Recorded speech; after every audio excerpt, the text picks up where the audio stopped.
Welcome to Through the Wire. Through the wire, yeah. Welcome back. I do want to say we are without a producer today. So if you one of the people that love them timestamps, apologies. We don't have to. You just got to listen to the whole episode like old school times. You feel me? Austin, That ain't no problem. Austin, we gonna miss you. Wheezy, we ain't seen you in a minute, but I hope everything good. TTWtour.com. We are coming to Denver next. Is that next week? Kinda. Yeah, we're coming to Denver on the 23rd. The show's on the 24th. Completely free. Our last official stop of the 2023 tour. Go ahead, get your tickets. Completely free. I don't want to prevent people from coming, but I just do want to let y'all know that D Mills won't be in attendance for that one.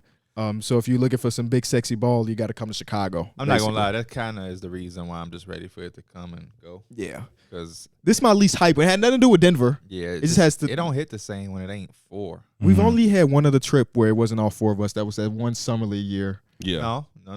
No. We've taken a trip without you. Oh well, yeah. Oh yeah, we did. Because I was expecting a baby. Don't hit. It does not hit the same, man. Yeah. It don't hit the same. That was that trip to New York. Yeah. Man, it don't hit the same. We gonna still put on a great show. I just got to figure out how we make people laugh without Darrick though. Y'all funny. Oh, thanks. You just get the crowd back ripping on me. Yeah, facts. Yeah, okay. We can do main that. Target. Yeah. Oh, that Denver draft gonna be very interesting. What the hell are we doing for the Denver? It's gonna be all sports. Dan Issel. It's gonna be all sports. Because like culturally, what does Denver offer? Damn. No, I'm just no. That's not a shot. That's not a shot. Because like Houston, Vegas, like they all have something. I don't really know who came from Denver. I don't know. They have the one conspiracy about their airport. What is it? I don't even want to know. I don't remember it. I just know it's a crazy conspiracy. Because I know once I go in there, I'm going to be like, oh, shit. You going to be overthinking it? I think it's the biggest airport in America, though. That's one thing. I think it is, yeah, something like that. I know what my first pick going to be. Mm-hmm. Todd Helton. I like that. You know who Todd Helton is? No. Who is that? Is that an actor? Colorado Rockies. Oh. Or my first pick is going to be Deion Sanders. Oh, yeah. I like Yeah. that. They lost last night, though. I fell asleep on the game. Me too. I And thought it woke was up over. and it was, yeah. Was it on late? Because I saw Terrence in on the late. chat talking about it. I was like, it's a football game on? West Coast game. So, Stanford, Colorado. yeah. How they go Pac-12, baby. Hey, but what he said is true. It's the worst they're gonna be. So get them now, Yep. I guess. Yep. That was awful. They were up 29-0 at halftime and lost the game. Yeah, Oh, he shit. can't say that for that game. Yeah, yeah, On some Chicago Bears shit. yeah, Yeah. yeah. Tough. Except they still have more wins than losses, unlike the Bears. Until this week, baby. Who we got? The Vikings. Yeah. We could beat the Vikings We'll still have more losses than wins. until week 9. Mike, Hey, good luck to you, man. Yeah. Travis Kelce started me off right. I got 2 people questionable right now. T. Higgins, and then I forget who else. Maybe it's Hollywood They on Brown. there talking about Saquon Barkley questionable. The whole line is injured. Daniel Jones, I play. I say, come sit down. I'm gonna make you injured. You sitting out this week for sure. Yeah, I just got the update for Justin Herbert that he's good to go. Khalil. Oh, Well, it was yesterday, but he was Herbert's questionable now for a out, minute. too. Oh. The Bears are now on a third. Did you see the injury? No, what was it? Yo, if you saw It it, was you would bad. know he'd be out. Yeah. Oh. Like, so, never mind. Mike, give us a drop the mic. Okay, it kind of coincides with what we got going on today, but off the top of your head, looking at the kind of predicting the next standings for this upcoming season, which team do you feel like has the most range, where they could be 4 or they could end up being 11th or some some fashion? The Atlanta Hawks is the first team that came to mind for me too. Yeah, I wouldn't put it past the Sixers. I think the Sixers have a wide range too, just because of the James Harden situation. I think even without James, they're gonna be pretty good. I think, but I also could see them being a team that's the 2 seed, but I also see them being a team that's like the 5th seed. Okay. I could that. see them having that range of being in that area. Yeah. The Atlanta Hawks are a little different. They could be like the 4th seed or the 11th seed. Yeah. You know, like they could be Same with the Heat. completely. The Heat probably are like the same. Oof. Maybe not 11. On a good year, they could be high in the standings, but like last year, they were the 8th seed. So. I don't got Miami. Like I think they ranges. They're gonna probably be not at home in the first round. I don't see no circumstance where they are a top 4 seed. But I also don't see no circumstance where they 12th. I think they'll be in the playoffs. That's why this episode's going to be so fun. Yeah. I just don't think that they'll. I think we have them all. We probably got teams all over the place. I hope so. Different. I hope so.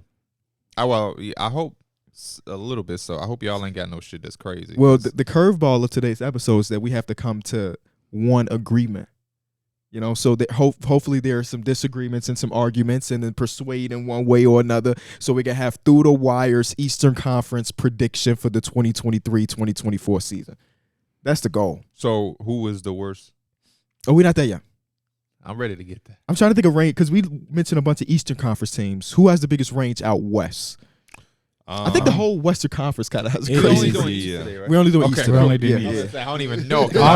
Just off top, Clippers, because I feel like they're always can be projected really high, especially, you know, you look at Kawhi Leonard, Paul George, and everything like that. But, you know, I can also see them having like a year where, again, the injuries kind of come up and they don't play as many games as they should, and they're like probably 6. You know, I'll say probably. I was thinking of Wolves. Minnesota was number 1.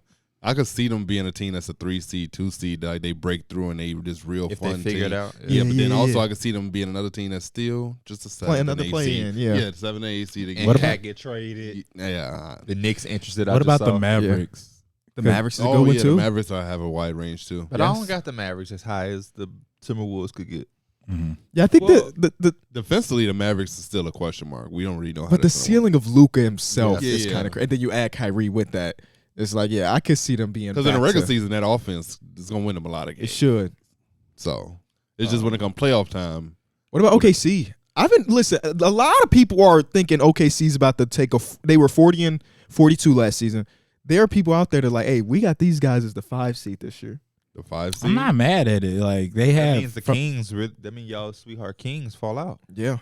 You cannot every tell year me, there's a new America sweetheart. Last year was the Kings, and OKC might be this year. You cannot tell me that the Lakers are going to be better. You still have the Nuggets. Help me out. Who else am I forgetting? The Clippers, the Suns, Clippers. You still got the Grizzlies. I can't write out the Warriors yet either. Warriors too. You can't tell me all of these teams, and then the Kings are still in the mix while OKC is making a fit. No. Yeah, no way. Somebody has to fall out for sure. Yeah. And that's why the West is so fun. Just what about the Grizzlies? Such a dogfight. 25 games without Ja. 25 games without Ja. But you still got Marcus Smart, Desmond Bane, Jaren Jackson. It's gonna be interesting. It's hard to gauge. Even without Ja, I feel good about them being top 6. I do too. Desmond, it's gonna be you're gonna need a really good version of Desmond Bane that first. There's not 60-some players in the league better than Desmond Bane. Oh, let's get to it. Let's get to it. So the first thing we want to talk about today is ESPN's Top 100. It got Twitter going crazy, and I made a video. Pierre made a video about it, but we ain't heard the cornerman, Mike and Darrick's opinions about it. Now, I do want to preface this by saying something I said in my video. ESPN and Bleacher Report take like the easy way out. I'm putting that in quotation marks because the way they do their list is they're not saying based on last season this is what we think. They're saying by the end of next season this is where people are going to be. So one thing that got Twitter up in arms is like, Anthony Edwards is at 13. How could they have him at 13? When in reality, ESPN has said, no, he's not the 13th best player today, but by the end of next season, we think he will be the 13th best player. So it's hard for me to be like super upset about something because it's more of a prediction versus a right now, but we still do have things to talk about. Yeah, that's what I said the same thing in my video. It's not a lot of people go nitpick about 4 spots, 3 spots, but it's just like, you know what I'm saying? It's only thing I was saying was, does some of this make sense? Can I see this making sense? Right. Like, does this? But overall, I stand on what I said. Now, next year, there's not going to be 60 players better than Desmond Bane. On business, huh? You standing on that? I'm standing on another business. Right now, next year, there's not 100 players that's better than Darrick White. Yeah, Darrick White not making the list. There's a couple people that just didn't make the cut, and I'm like, man, Darrick White's just all defensive player, shot the ball extremely, extremely well. Like maybe they're saying Ben Simmons wasn't on the list. Who? Ben Simmons. Well, that makes sense to me. Makes sense. I mean, if you're projecting, I don't think there will be 100 players better than Ben Simmons. I think that y'all are in the minority as like the Ben Simmons fan club. Everybody don't think Ben Simmons going. Okay. I guess it's very polarizing. You got people like me, you, who are like, oh man, Ben Simmons gonna get back. And then there's people who want to see it, want to believe it, but they have to go off the last, and I can't fault them. I can't fault them at that. So that's why I don't argue. You know what I'm saying? Like, I show love to my boy. Anybody who's opposed to it, cool. I'm not going to go back and forth and say, no, you must trust, because I get it. Like, the last 2 seasons have been very I get it. Yeah. Jaden McDaniels, not on the ESPN top 100. On the list. Yeah, that's tough. Kyle Kuzma, extremely low. There's not 80-some players better than Kyle Kuzma. I'm sorry. Yeah. Zion was also at 57. I don't think there's 56. I understand it, though. But the part is, if you're projecting, that's where I get confused at. Yeah, if you're projecting Zion. I had Russell. I put down Russell because he's at like 92. Yeah. And I felt like that was actually like, that was high as hell for Russell because it's like, even if he did, you kind of project into next season, he had a bad last season. This is a totally different fit for Russell Westbrook. Like, this is where he kind of like belongs to be. When you say high as hell, you mean that he's low. I mean, wait. When I say high, so he's 94. Like, he should be lower. So he should be in the 60s, the 70s. Yeah, okay, yeah. got you. So you need to flip it. He's low on the list. Yeah, he's low on the list. He's high in numbers, but low on the list. Okay, yeah. I agree with the Zion thing because I think even if you are projecting, that there's no world where he's 57 unless he missed 90% of the If you're projecting and Zion's 100% healthy and he's playing good, he's top 15. Even if you're projecting that he's missing 40% of the season, there's still not going to be 57 people that will have a more impactful season than him. Yeah, facts. That was a part that kind of confused because I was trying to support ESPN because I know a lot of people going to dog it because they're so fandom. But it's like I'm trying to make sense of it before I rip it apart because we're not all going to agree. That was we're my not thing. Supposed to. I don't feel like it totally made sense at all. Exactly. I had like, certain points, but it didn't make sense. It's times where it's like, okay, I get it. Where did he come from? And then it's like, I get it. Here's like one. When I was looking at the Zion one, I was like, Fred VanVleet is higher than him. Wiggins and then Josh Giddey. I was like, those are like the three names that I saw like immediately after him. I was like, there's no way. But you know what they must be doing, y'all? They must be projecting that he's going to continue to miss more than 40% of his game or whatever. He's going to continue to miss a lot of games. Is probably what they're saying. Would y'all make that bet? Like, let's say I'm buying everything. You got that for sale from Zion? The garage sale? Give me that. If it was 41.5, so he'll play 51% of the season, are you buying? I would buy just because it seems like the front office and him seem to be locked in on the fact that he's taking care of his body. Same. Give me 55 games at the least. But David Griffin to say this is the first time he's actually taken his body seriously shows me that he's done it, and it seems like he's locked in on that. Have y'all watched them in preseason so far? No, I haven't. He had one clip that I wasn't watching live because he had 4 points. I'm like, all right, I'm watching that shit. NBA League Pass is awful. So I couldn't watch the game because it was blacked out, and I'm in Chicago. Like, everything is blacked out. But I saw a clip of him guarding a pick and roll as the roll man guard, and he did not move his feet whatsoever. And it was a lot. I actually was watching him go against the Magic, and then Paolo was coming down the court, and he saw Zion was on it. Bing. Yeah. I was like, damn, Zion, you're not even going. That was like, you was a cone, literally. His feet were not moving. Paolo liked that. Yeah, I know Paolo liked that. Paolo's second game was so impressive. He had 6 assists, and 5 of them were plays that I don't think he was making last season. He did a cross-court left-hand pass to Franz Wagner, who was streaking up. He did one bounce pass on a pick and roll to Wendell Carter that was like this much room to get that ball in. I'm like, man, if he's starting to make like that, then they was in the chat talking about Franz. Like, y'all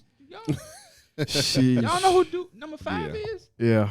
And y'all are Magic Podcast. The 6-man show. Oh, they gifted 5 in my stream. Talk about Franz MIP. Where? But I think when it comes to front, like, Paolo is a near sure thing. Yeah. So the things that Paolo do, at least from that point of the fandom, is like, yeah, he was my first overall pick. But if we can get Franz to also hit All-Stardom, then that's probably where they get the excitement from, you know. Oh, yeah, they got a nice little do-over. I look at Franz. Franz was cutting like crazy, and Paolo was swoop. I look at Franz as surefire because of Paolo. Because Franz was never supposed to be your franchise player. So now that you put him in his actual role, which is to complement a number one, and they were lucky enough to strike gold with Paolo, it gives me more confidence in Franz. But when you say MIP, I don't know. Was he a 20 PPG guy last year or 18-ish? Yes. Okay. Yeah, he's already pretty high, so it's possible. Let's say both averaging like 25 plus or something like that. Tatum and Brown do it. Nah. I seen somebody posted like predict the Celtics starting lineup averages. Yeah. And I seen a lot of people like Jason Tatum probably gonna be that one average of like 27 or 28, and then it's like the other guys are gonna be probably like around 20ish or something like that. I seen people saying that like Jalen and the Jays are going to be 25 apiece, and the other I think it's kind of weird how people think it's going to be split up. I still think the Jays are both priced to average 25, 25 plus each. I don't really see Jaylen Brown or Tatum's production dropping because of Porzingis. I forget what the original conversation was, but it stemmed off of Kristaps Porzingis, and they were people are gonna realize how good he is and everything like that, and they were saying maybe All-Star or something like that. I'm not sure if we're seeing the same tweet, but if it was the 5 All-Stars, yeah, somebody was the Celtics. Yeah, there we go, there we go. And they was who the fifth? Yeah. One of my biggest things with ESPN Top 100, and maybe this is anti-Bulls fandom. Vucevic was 75. Yeah. Kay Cunningham was 74. There's no world where Kay Cunningham is one player better than Vucevic this season. Yeah. See, when you said Vucevic, I looked at Vucevic and I was like, he could probably be a little bit higher. But KD, wait, higher or lower? Lower. That's the part that confused me as well, because I was like, okay, yeah, they probably saying that because of the last year, but then you think that they're projecting. So it's kind of it's not like Cade has had a ton of crazy injuries in his career. Yeah. It's he's not year 5 with 30% of his games like Zion. So even projecting that if it is injuries feels weird because he's had the one big injury that held him out. Oh no, I wasn't saying that they're projecting the injury. I'm just saying it's that's where they contradict each other. I see why you got him at 74 because he was injured last year. But then it's oh no, they're projecting. So if you're projecting, then why is he 74? Yeah, I think a comment in my video was saying that too, because it's you're trying to make sense of it. My first reaction is to try to make sense, but then when I try to make sense, it's y'all contradicting each other. I thought one of them that was interesting was that Klay Thompson was at 41. I thought that was kind of very high for him, especially coming off of those injuries. And he didn't have a crazy year last year to where you could look at the NBA able to project that he's going to blossom into he led the league in threes. And 3-point attempts. But after him, when you look at the guys after him, it was Chris Middleton. I don't think he's going to be better than Chris Middleton. Julius Randle, All-NBA power forward. Harden, 20 and 10, what it does says. Tyrese Maxey, I project to be much better than Klay Thompson. Yeah. So now that you say that makes sense. Bag, so those are all names. There's no way Klay Thompson's going to be better than those 4 players at least. Again. Yeah. Tyrese Maxey should be higher. Yeah. All the Maxey stock. Cat also was an interesting one. He was at 20. He was at 20, and then Tyrese Halliburton was after him, and I was like, De'Aaron Fox. Come on now. Kawhi Leonard, Sabonis plays the same position as Cat and is much better than him. So, I don't know. They're back on the Cat bandwagon. Remember 3 years ago, he was the number 1 player you want to start your franchise with. They're saying, hey, he's going to be back to that, I guess. I don't see. Jalen Brunson at 32. I feel the same way about Kyrie at 34. Yeah. Are they that much far from Tyrese Halliburton? The Knicks had that the most amount of players on the list. 6 of them. That's kind of crazy. Josh Hart made it. Yeah, Mitchell Robinson, Josh Hart, Quentin Grimes, R.J. Barrett. Quickly was on it. I mean, not Grimes. Quickly, Barrett. Randall and Mitch Rob was 100th. 100. But then they had Jared Allen at 50. They 50 spots apart. You can say Jared Allen is better if you think so. Right. Okay, cool. But they're 50 spots apart. Jared Allen, Mitchell Robinson are 50 spots apart. Yeah.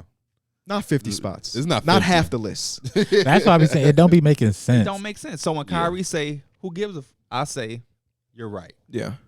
Again, it's projected, so I can't be mad, but they had JoJo at 3 and Steph Curry's at 5 and Luka Doncic at 4. Again, JoJo could do it, but no, I just feel like those 2 players are better and probably will be better this season. But what do I know? Porzingis was also very low. What was that? 62. He was at 60s. Yeah, he was in the 60s. Jeremy Grant was higher than him. Give me Kristaps Porzingis over Jared Allen. I'm sorry. Yeah. Josh Giddey, Draymond Green. I guess you can argue that if you want to, but I still think Draymond may be a better fit player, but I think Porzingis overall is a better player. Yeah, it's hard for me to take in this list just because I keep forgetting that they're projecting. Yeah. Yeah. I felt Jamal Murray seemed a little high. Porzingis seems like a player that if you're projecting, he would be higher. If you looked at his last year that he just had, where he was in All-Star conversation, you would project him to be higher than 62. Maybe they're, and I'm only playing devil's advocate. They're anticipating rest with the Celtics. Right. He was number 1, number 2 guy in Washington. Now at the best, he's number 3. So his production might go down. Okay, then why is Kay Cunningham 74? See, I can't do it. I don't know. Because Kay Cunningham's the number 1 guy, no question about it. Yeah. And you're saying he's going to be the same. Have you seen Marvin back? No. Hey, James Wiseman went crazy last night, right? Yeah. So Killian Hayes trying to get his back in the starting lineup. Through the first couple preseason games, Killian Hayes has been in his bag. Hey, stop playing on Monty Williams. Monty did go into camp like Killian Hayes looked real good, and a lot of Pistons fans on Twitter was like, "We not falling for this shit again." And here he goes. Who knows? He might be an actual NBA player. That's what we asking for. We don't. They don't need Killian Hayes to be number one because they got Cade Cunningham now. Yeah, be an NBA player. Can I ask you a question? Of course. What the hell? That's Jeff Van Gundy just got hired by the Celtics, and that was the notification. It's to do what? To do senior consulting. Which I cannot wait till we get so big that I can get a consultant six job. Figures to consult somebody's podcast. Only thing you gotta do. Oh yeah, y'all should talk about this today. If that was me, I would argue right there. Yeah, did the check come in yet? He should sit with his legs crossed. Because what the fuck is he consulted Brad Stevens to do? I'm trying to think because somebody else got a consultant job and their whole job was, that's a good trade. No, don't do that. Jerry West been getting these consultant jobs. Facts. The last facts. I don't know how many years, and I ran into Jerry West. Yeah, and he ran into something and spilled all of his drink. He ran into you, damn. Yes. Talking about, I see you last night with the Jazz. Oh yeah, he's consult. Hey, all due respect, but he. That was funny as hell. That's he did say he's just a tall, light-skinned player. He's like, he must be in the league. Loves you at Kentucky. You should have played it too, a real shit. Because I really wonder who did he think he saw that was Pierre? Because Johnny Juzang. I just looked at the article too. It said the senior consultant. So there's probably like a what's it called, like a co-consultant too. So there's probably levels to it too. Yeah, he not doing shit. He's just gonna get paid, and we respect the bag chaser. Yeah. What was your question? And we joking. Of course. We joking because Jerry West has constructed everything he's been a part of has gotten good. So he is actually consulted. You know what he's doing. But Jay Knight. Look clumsy, yeah. Okay. Yeah. How y'all feel about Jay Knight? Indifferent at the current moment. I feel good. I feel like last year without Cade, he got a lot of reps, but it's just easier when you have your guard that's going to be looking to facilitate more, so he can get back to like, I'm going to be this gritty, I can defend and also get in transition, do all that. I don't have to worry about. What's your idea for him? Is this I don't think this all-star hype? Is this a six-man? Is this talk to me? I think at this point it's kind of hard to project just because he is in the second year, But taking what you know. I want him to be free and be able to score. That's why I thought Detroit was the perfect fit. Just because Cade would be the lead guard, and then Jay Knight would get to come in and be like the scoring guard, the scoring two guard. He didn't have to worry about the ball handling skills because he is a guy that can get a lot of control, have a lot of turnovers and that type of stuff. You don't want him to have that responsibility early. So I think it's beneficial for him to have Cade there for me to truly gauge what he is. When we did the episode, when we were doing the superlatives, when we asked who is the second-year player to have the jump, I had Jay Knivey because I thought the second half of the season, with the reps, he looked so much better compared to his first half. But the thing is, because the ball was in his hand so much, his turnover rate was ridiculous. Yeah. And now with Cade Cunningham being the engine, then now he can play off the ball a little bit more. He can be more effective. But I haven't, again, it's not like we're talking about 30-game sample sizes preseason. I haven't necessarily loved what it looked like so far. Mm-hmm. I forget who my second year player was. When you talk about the jump, yeah. I just had Shake. But I'm also and like I'm kind of over with like really judging a player, especially a young player, after 2-3 seasons at this point. I think we've got spoiled as NBA fans of players coming in and immediately being really good. Like Donovan Mitchell came in and he was the guy. Luka. Wemby might be doing the same thing based on his couple preseason games. But like majority of players are going to take a couple years to find their rhythm, especially because that jump between college or international play to NBA play is so massive. Some people are built to do it immediately. Some people might take 4 years. Patrick Williams, please do it this year. Who are some of the late bloomers we've seen? But Kobe White. You know another thing to your point? Mm-hmm. That's going to go back to like a Isaiah Thomas, whatever. There's not veterans. Donovan Mitchell came into a veteran team and went right to work. He wasn't playing with a bunch of kids. I wonder if that also might have been a luxury of him being a late lottery pick too. Where like if he was drafted 3rd, then he wouldn't have had that luxury of having any veterans. Yeah. But because that team was a team that barely missed the playoffs, they already had the infrastructure, right? And then this was right after Gordon Hayward left. So yep. So they already had basically the pieces that were there when Gordon Hayward was there, which was a playoff team. They just needed somebody to make them go, and Donovan Mitchell stepped in. The Pistons, you have Cade Cunningham, Killian Hayes, Jalen Duren, Isaiah Rivers is your vet because he played for 3 years in college. They still have Isaiah Livers. I said Rivers. Bojan is probably the main vet. Alec Burks, another 30-plus-year-old player. That's kind of I only asked because Buddy. I ain't see Buddy Bojan. Yeah, I haven't seen a lot of people talking about Jaden Ivey, and I know he was once a dominant name in the conversation. I'm like, damn, there's no way y'all. What's up? I still like Jaden Ivey, so like, what did Jaden Ivey love at? Another person that late bloomer, Malik Monk. Remember how people was ready to write off Malik Monk? I think that was just a Charlotte. Yeah, Charlotte. That was a Charlotte thing. Yeah. But then you also do have the other parts where you hold on to shit too long. Frank Ntilikina. Same draft class. Donovan Mitchell, Frank, Malik Monk. He cut all his facial hair and he don't look the same. He just look weird. Frank Ntilikina. Yes. He barely had. But at least a little bit of facial hair like me. It makes a difference. It makes a huge difference. Like if I cut this little ass mustache off, I'm gonna look like a whole different person. That's what Frank. You know what game made me mad? Kind of watching. Mm-hmm. It was the Blazers versus Suns. DeAndre Ayton going back against the Suns. I thought he was for the dog. He did not. Afterwards, I seen people post pictures saying, "What they say? You Nurkic Ayton? Or no, they say Nurkic. Dama Nurkic? They said something like that. Nurkic did dominate him. Yes, he was doing everything. He was doing everything they needed him to do. He gave him a baby. Like he got a buck, a tough ass finish, boom, and walking back, he said, "Your baby." I'm like, man, it pissed me off. I was like, DeAndre Ayton, don't go back to the old ways because I think Nurkic gave him a bucket, right? And you know that thing players always do when they kind of upset that he got the rebound, he just flicked the ball back at he just not there no more, bro. It's like, forget this stuff. But in that same vein, he had one play where he got the ball at like the top of the free throw line and he took 2 dribbles and boom. I'm like, yeah, Aiden dunked the damn ball finally. You know who's probably the most surprising in that game, though? Eric Gordon. If Eric Gordon's shooting like that, hey, it's not surprising because it's been year 15 at this point. He's been shooting that thing. He's shooting like that. Just go ahead because he was getting to the paint too. He was doing a lot of drives. I'm like, okay, boy. Yeah. He probably pissed. He was like, man, I came to play with DeAndre Ayton. True. Because then they played those both Bahamas, right? And now DeAndre Ayton gets traded. Wemby, got to talk it. Mm-hmm. Yeah. Got to talk it. 2 preseason games. The first one against Shaq. I don't know if we talked about that one. We did a little bit. Yes, it was against Thomas Bryant. Shaq, Thomas Bryant. Who's better? You decide. Dominated. Yeah. Both sides. Jamal Cain. Jamal Cain season. It is Jamal Cain season.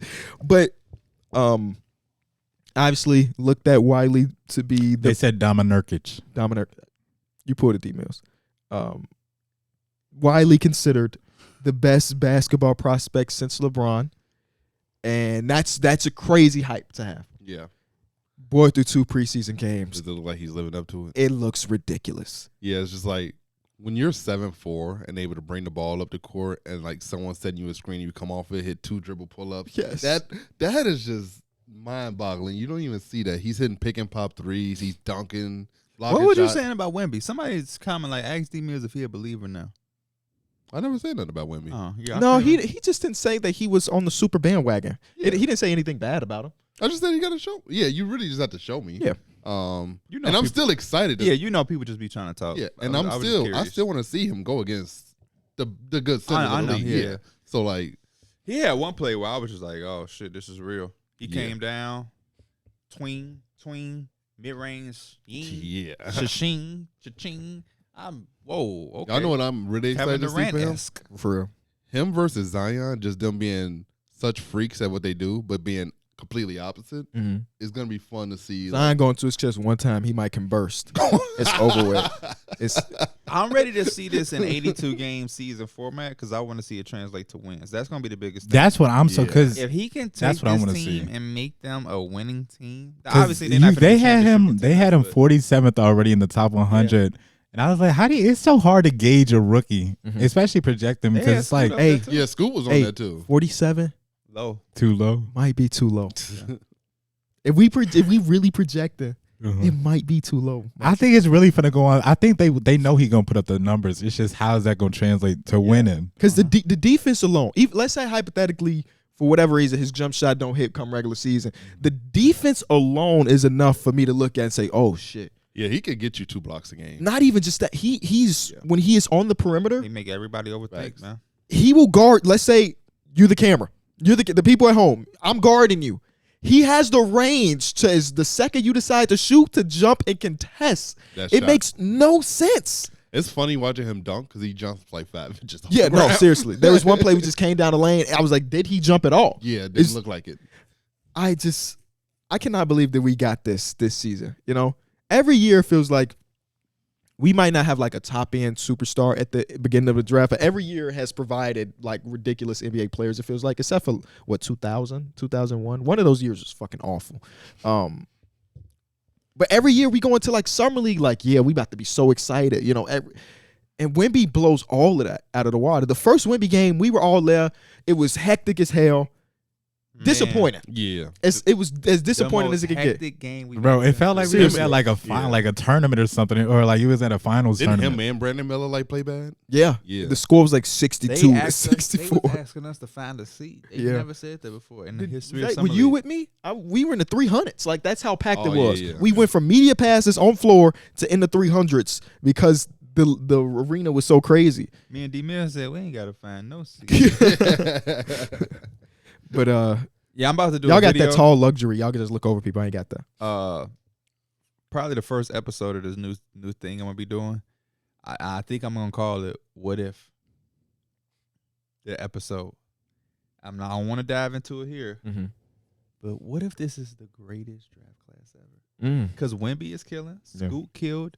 Bilal looked good. Bilal looked really good. The Thompson twins look really damn good. Yeah. Cam Whitmore looks nice. Yeah. Like Kobe Buffkin just had a good outing. Motherfucker, like Jarris Walker had a really good preseason game. Everybody is. Am I forgetting somebody? What about the I don't think so. And then you got the guys who are going to hit in the second, third. Yeah, I think Cam Whitmore going to be so good. I think he's going to be so good too. But yeah, you got. I'm happy he didn't get drafted to the Lakers. I think Houston is perfect for him. Houston is great. Yeah. Was that? Is it 2015, 2016? Wait, no. Cason Wallace is gonna be. Like, what is the Luka trade? That's 2018. Luka, Trae Young, Shai Gilgeous-Alexander, Mikal Bridges, DeAndre Ayton. We'll give him his love. Cam Johnson's in that too, right? Because they have Wemby. Cam Johnson is in Zion in them clubs. Oh. Because they have Wemby, that could trump so much. But Luka, Wemby. That is a good little trade. Yeah. No. But now you talk about a man Scoot. I didn't even name Brandon Miller. But we just don't know what Brandon Miller's going to give us. He might be a wait till regular season. He might be a second year. We'll see. But I'm just going off the guys that have just showed us some shit already in this little bit of time. Yeah. You know this because if you tell my Wemby and Scoot, that's already Luka Trae. Yeah. Amen Thompson, Asar. Yeah. That's already Mikal. Julian Phillips. Okay. This should just get me excited. That type of stuff get me excited. Cam Whitmore. It's gonna be one draft class where we got like two 7-footers maybe this time. Well, it's 3 7-footers this time that all handle the ball and do things kind of like similar to Vic. I talked about this. I would hate to be Ron Holland and Matas. Yeah. This draft class is gonna be hard to live up to. Facts. Alex Sarr. I was talking about this on the Candy Beach podcast releasing on Monday. Hey. That the unicorn doesn't exist anymore, right? Wemby can't be a unicorn with Chet and Porzingis also being 7-foot guys that can't put the ball on the floor. So my question to my audience at that point was, I know this is spur of the moment, so I don't expect y'all to have no crazy answers. If we're redefining what unicorn is, who has the most unique game and ball that it's not replicated? Vic. My pushback on Vic is that we do have, like, Vic might be the highest level of it, right? Yeah. But the archetype Would y'all consider Giannis? No, hold on. No. The reason I push back on that is because I've never seen Kristaps Porzingis or Chet tween mid-range pull up like that. Okay, that's a good point. Good point. Porzingis is a rim protecting stretch big. Mm-hmm.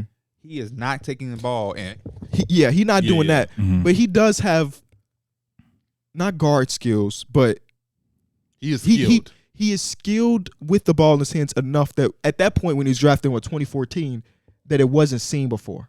Yeah. And that's why Kevin Durant gave him the unicorn nickname. Mm-hmm. So now it's like so they took Kristaps Porzingis' original unicorn and added some badges on that month. Yeah. You know what I'm saying? Steroided up. Yeah. But I think what happened and what was wrong is the fact that they tried to use that for so many other people. Right. Mm-hmm. And that's where it just became like, no. Bol is not a unicorn. Not even close. In some type of way, like I'm thinking about like just games that it's just hard, like you're not gonna see it. I think about Jokic's game and like his size. Like he's literally 6'11", probably 250 plus, playing point guard, really. Yeah. You know, he's playing point guard and center for his team. I think Giannis has a unique skill set too. But to KB's argument, Sabonis, he don't do it. You could say like nobody does that at the level of Jokic, but they literally like, hey, we inbound Jamal Murray. I'm passing it to Jokic. He's literally bringing it. Like the game could just start. Jokic is the one bringing it around. So usually it's still De'Aaron that's doing most of the ball handling. The question is not about the production; it's the archetype, the template. Yeah, right. So Sabonis is a good counter, and we have like a center with playmaking skills. But the thing Sabonis doesn't have is the shooting. Like Jokic's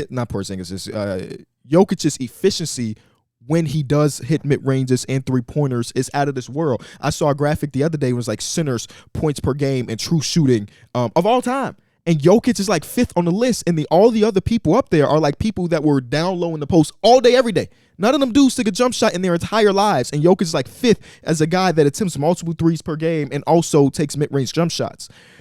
So that like he have the skeleton of Sabonis maybe, but Sabonis doesn't have, again, that extra gear, the shooting. So that then that Vic shit is what it is, because it's the same thing with Porzingis. Porzingis and him can shoot, and Porzingis can do it, but he don't do it. Yeah, I want to say Vic is bringing the ball up. Yeah. Porzingis ain't bringing the fucking ball up. Right. I want to say peak Ben Simmons was like unicornish. I feel like you could kind of put him in that realm of like the Giannis's, like the dudes that have like the brute force, but like. He was 6'10", and you just didn't see people move the way he did, especially laterally too. Bron. He bigger than Bron though. But yeah, see why y'all gotta look at that? Why y'all gotta make that faces, man? Clips on Clips on y'all some money, bro. You know Bron size. Clip. No, I ain't even gonna say. I ain't even gonna get to it like that. But again, though, it's just like Ben Simmons was like, we didn't really see that before. But Cat was also very much in I think that unicorn range too. He was a big that could shoot threes, post up. Like he had the skill set. Like he considers himself the best shooting big of all time. A lot of bigs aren't really shooting. He can't shoot better than Porzingis. Oh man. You mentioned Giannis earlier. Yeah, that's an interesting one. Just because he is 6'10", 250, bringing the ball up, pushing, but he's also a DPOY. He might not be able to shoot, but he'll take it. I think the shooting part is still evolving to this day. I'm not expecting him to ever be a knockdown shooter, but I can't wait to get praised for not being good at something. He'll take it. You know, he's not really good at basketball, but he'll play. And I'm like, yeah, let's draft that guy. They don't talk about they don't really know NHL, but they'll talk about it. Right. And Giannis is still like a great passer too. So like he has like the full skill set as just a shooting, isn't it? Is Zion being a 6'6", 240 Sean pound? Kemp, Larry Johnson, you just ain't seen in the modern day. Oh, okay, yeah. But he also, similar thing, added his efficiency level is higher than those guys. Just his overall finishing. He plays ridiculous. In a different game. So yeah. I guess Barkley's that too. Yeah. He ain't seeing the crowdedness of those guys. What motherfuckers calling them that? You call them pin downs for a 14-footer. Imagine trying to work in that. You getting the ball, you trying to post up, and somebody curling right next to you for a Well, Rip Hamilton love that. Y'all see that clip of Gil talking about, they asked him what's the worst era of like just the basketball? Yeah. And he talked about he said the 90s. And it was a full video. I'm sitting on here like, why he always disrespected it? But I'm not saying I agree because of the offense. I wasn't around to really experience it live, but he gave good reasons why. Just saying that overall the talent level wasn't so great, and so I would recommend everybody go watch, because even if you don't agree with it, he makes solid arguments. Yeah. I mean, I agree with him. I think older people who justify the 90s, they always talk about physicality, and they love Michael Jordan. But if we talking about talent for talent, it's not close. It's not supposed. But what I try to tell old head, it's not supposed to be. Because you compare the 90s to the 70s, the 90s are killing. You compare the 70s to the 50s, the game is evolving. It's 20 years a lot. Yeah. If the game if there was more talent in the 90s than now, we would have failed the game. Yeah. I don't want 20 years from now where our kids are adults and it's like, man, y'all doing y'all thing, but man, it ain't nowhere near the talent. That means Shaky Alexander was killing that kid. Yeah. We did something wrong to where the game just didn't progress. If in 2040 things ain't better, then we shaking my hair. We're bad parents. Worry too much about that VORP. Everybody now trying to gear their kids to be Darrick White instead of LeBron James. We need your advanced stats to look amazing. Imagine telling your kid your advanced stats ain't looking good. If everybody up here had a son and that son wanted to play basketball, who are y'all showing y'all son?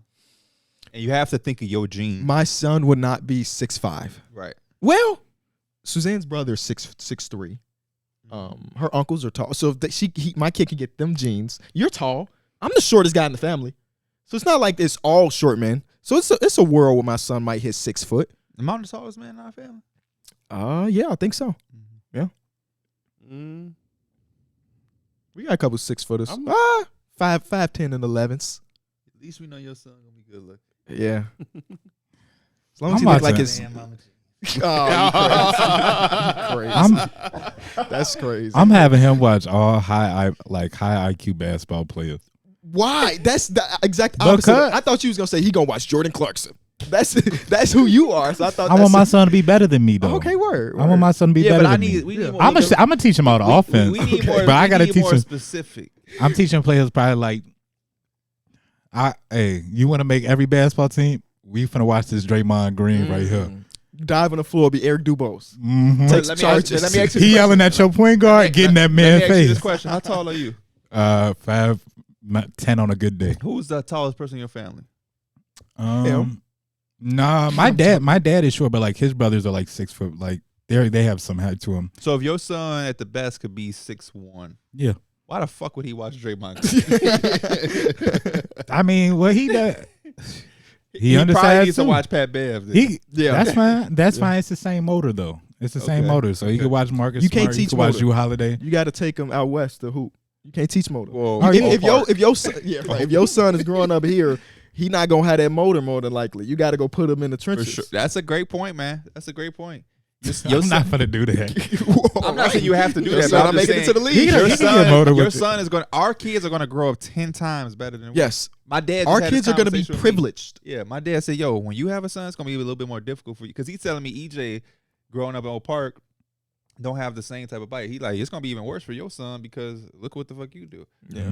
He's not going to need for anything ever. So it's just unless you to counter that, there are so many second generation NBA players like Dale Curry and Steph. Steph Curry grew up in no damn trenches. But you know what the difference with that is?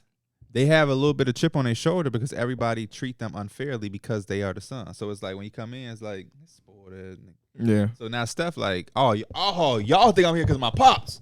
Okay, now I'm finna bust your ass. Yeah. Austin Rivers, y'all think I'm here because of my pops? Now I'm finna bust your ass because you think I'm not on shit because I'm rich. They're both media people now. Austin Rivers podcast, and Doc Rivers was on the call yesterday. He was on the call yesterday for the Bro, Lakers Warriors. Never mind. That was about to be crazy. I had to cut this stuff.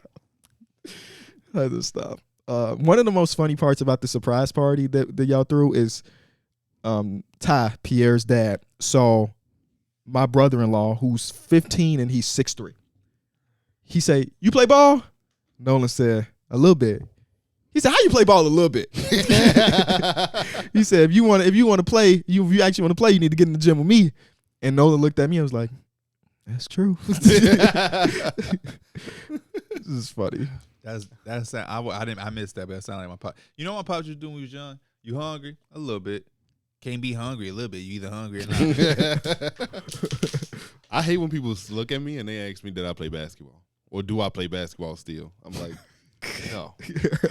Why you hate that? Because I don't even look like a basketball. You're tall. But he's like a football player, in my opinion. No, football player for sure. But I mean, I feel like people that are tall just usually get that like type of question. I think so too. No. They know you're not playing football. Who is like playing recreational football? Hey, you be surprised. I saw some people on Facebook. For real? Yes. Hey, y'all want to go to the field 7-on-7? Ain't no way in hell I'm playing contact recreational football. Right. D Mills, you are a tackle. D Mills missing the podcast because on his rec league in football, he hurt himself, messed up his ankle. Who would you have your kids watch? Who would you have your kids watch? Because I'm contemplating he's gonna be tall if I. So he sound like he building him. I'm gonna make him 6'4", max wingspan. He made a 2K player. I think he's gonna be taller than 6'4". I would project taller than 6'4". Does your girlfriend has tall jeans? Her brother's tall. Okay. How tall? He's like 6'3" Oh, okay. Word. So yeah, y'all gotta have giant babies. Maybe like a Carmelo. Okay. Just because of the good footwork. Like the good footwork. I like. What if he's 6'2"? If he's good, if he's 6'2", then Jalen Brunson. Jalen Brunson still post up. You still post up, same player. Yep, same team too. You put him. You can put New York Knicks. Kyrie. Both. That was a two wildly different motherfucker. What he say? He said Kyrie. Yeah, no. If that's the case, then I'm showing my son Michael Jordan, Kobe, LeBron, and I think another good guy would be Manu. Manu is tenacious. He plays on both ends. Not crazy athletic, but he got some sneaky athleticism. Because I don't think I'm crazy athletic either, but I could sneaky. But he can't replicate that unless he's left-handed. You can't take any parts of Manu's game unless you shoot like Manu. Yeah. Who's the right-handed Manu? That doesn't exist. Yeah. The other Manu was James Harden. But he's left-handed. Doesn't exist. That's somebody who I probably wouldn't have my kid watch. Damn. James Harden. He averaged 35 points per game multiple seasons. Sarunas Marciulionis. I think he was left-handed too. Pronunciation feels like Sarunas Marciulionis. Pretty good. That was pretty good. The Warriors. There you go. The Ginobili before Ginobili. Yeah. Al Harrington. Okay. Very curveball. There you go. Now he just naming players. If you have to show business, if you're showing your son Kyrie and Al Harrington, something ain't. Are you prepping for a 6'9" motherfucker or a 6'2" motherfucker?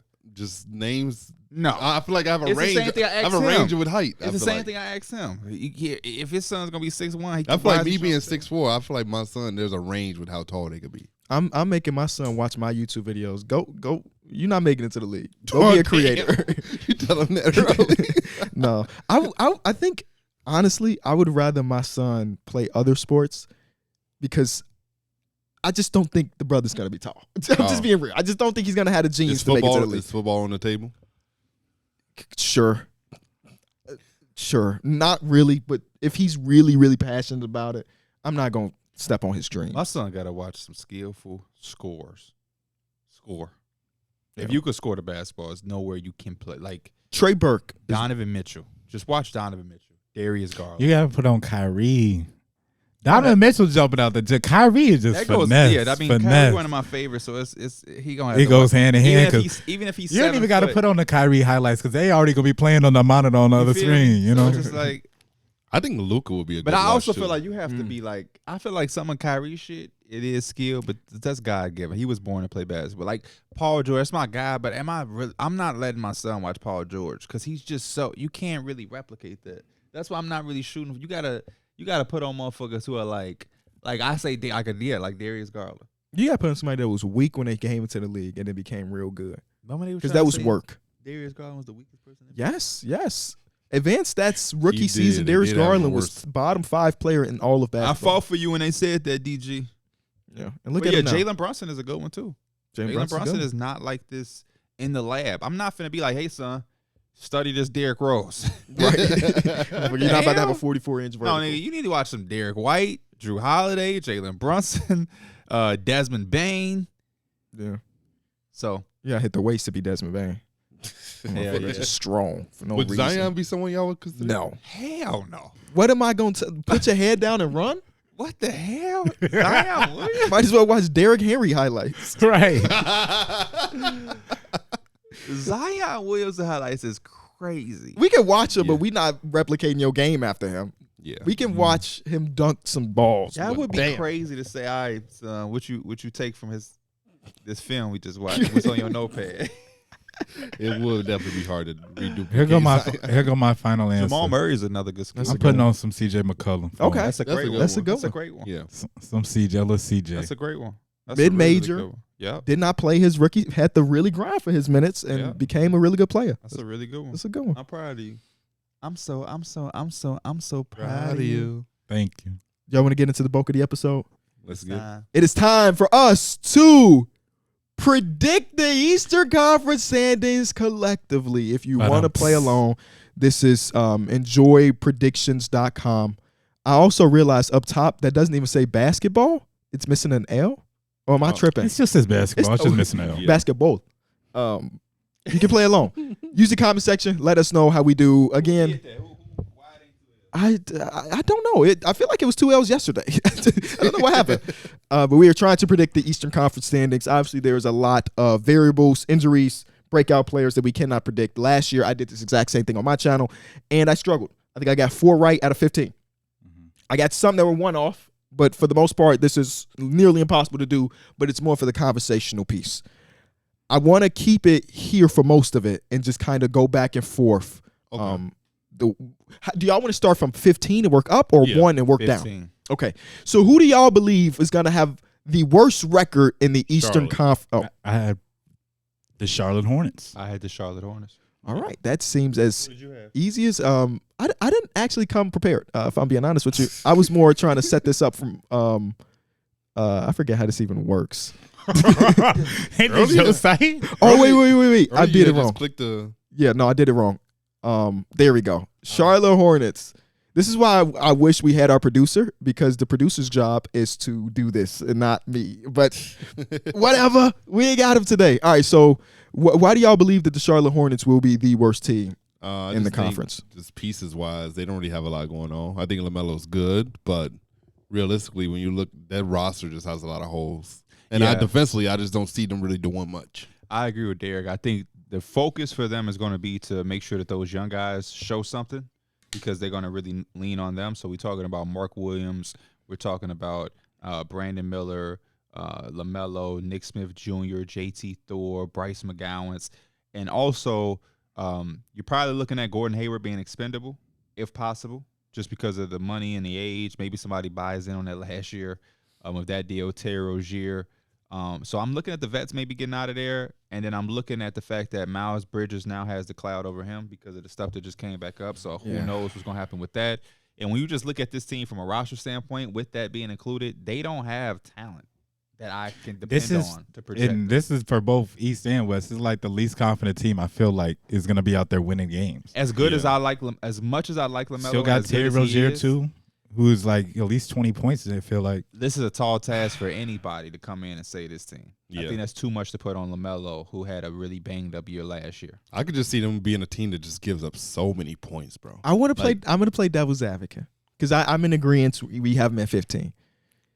Over the last 8 years, and I know this is a different roster, but just roll with me for a second.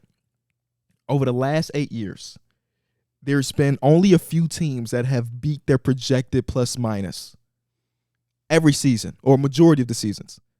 The Charlotte Hornets is one of those teams. Now, of course, different roster, different everything. But I do want to mention that the last time they had a healthy roster, they were a playing team. That team included Miles Bridges, correct? It did. And Miles Bridges, I'm just going to assume he's still with the team, even if he shouldn't be, until further notice. Both years, playing teams, is LaMelo's healthy and the pieces around them are healthy. I'm not counting on Gordon Hayward, but Terry Rozier, Miles Bridges, and last year, second half of the season, the Charlotte Hornets were a average defensive team. So if they can replicate that defense, but now have the more offensive-oriented weapons in like Miles Bridges and maybe something from Brandon Miller or half of a healthy season from Gordon Hayward, I could see them not being in the play-in, but being the 13th team instead of the 15th team. Okay, this is my question to you. If they're the 13th team, who's the 15th? That's the question that we because have. that's the other part that I had that has nothing to do with Charlotte. Yeah, but it's just like the people around them. I can see Detroit. I have more confidence in Detroit being better. I have more confidence in Orlando being better. Same with Washington. I have more confidence in Washington. Where does that lie? The Washington one. Washington was right there next to. Okay. Yeah. Washington. I have Washington at 14, but I believe more in Kuzma, Poole, Tyus Jones than I do anything that Corey Kispert, Denny.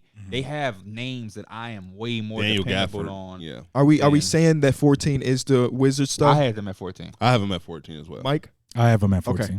Cool. Is the bottom of it is probably the easier part though, right? Just because we kind of have an understanding for the majority of the top end teams. How are y'all feeling about 13? 13.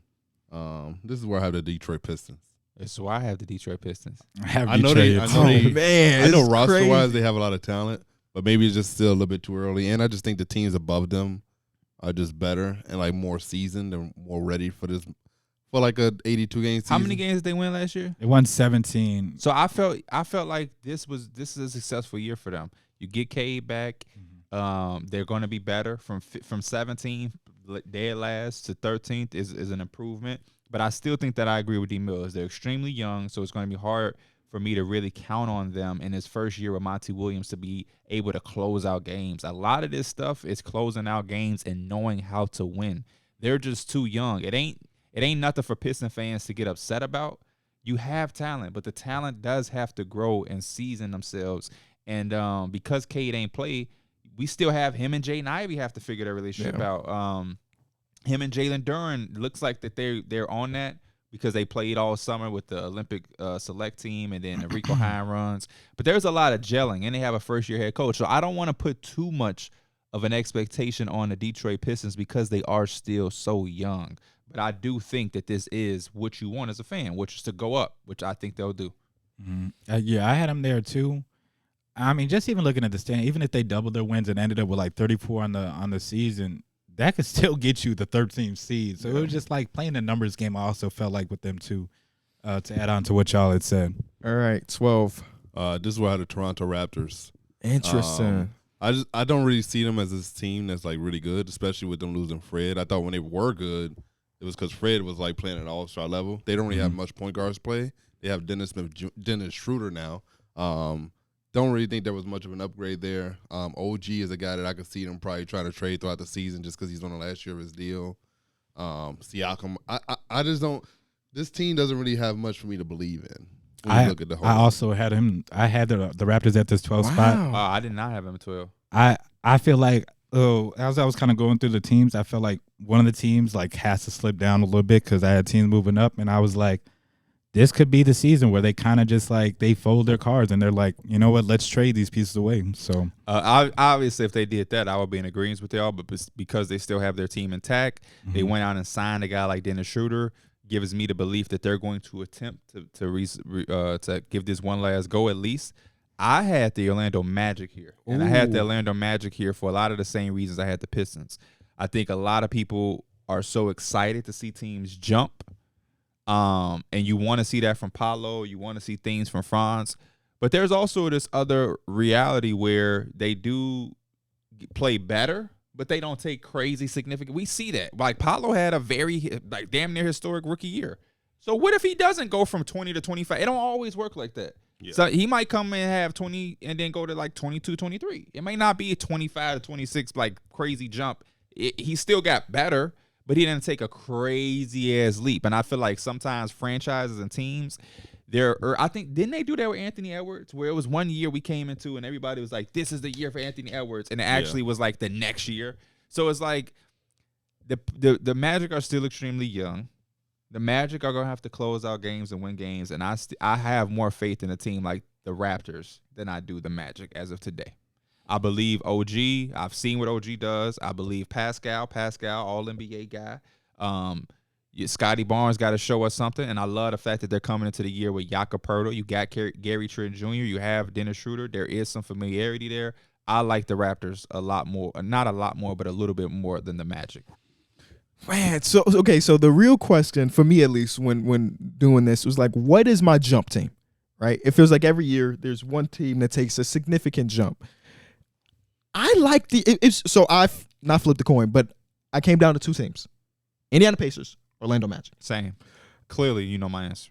Right. I know your answer. I'm thinking about the momentum, right? And the Pacers don't have this luxury because, again, Tyrese got injured and they bought into trying to get higher draft capital. But we saw the first half they were the 5 seed. Yeah. Project. We saw. The second half of the season, the Orlando Magic were a 500 team.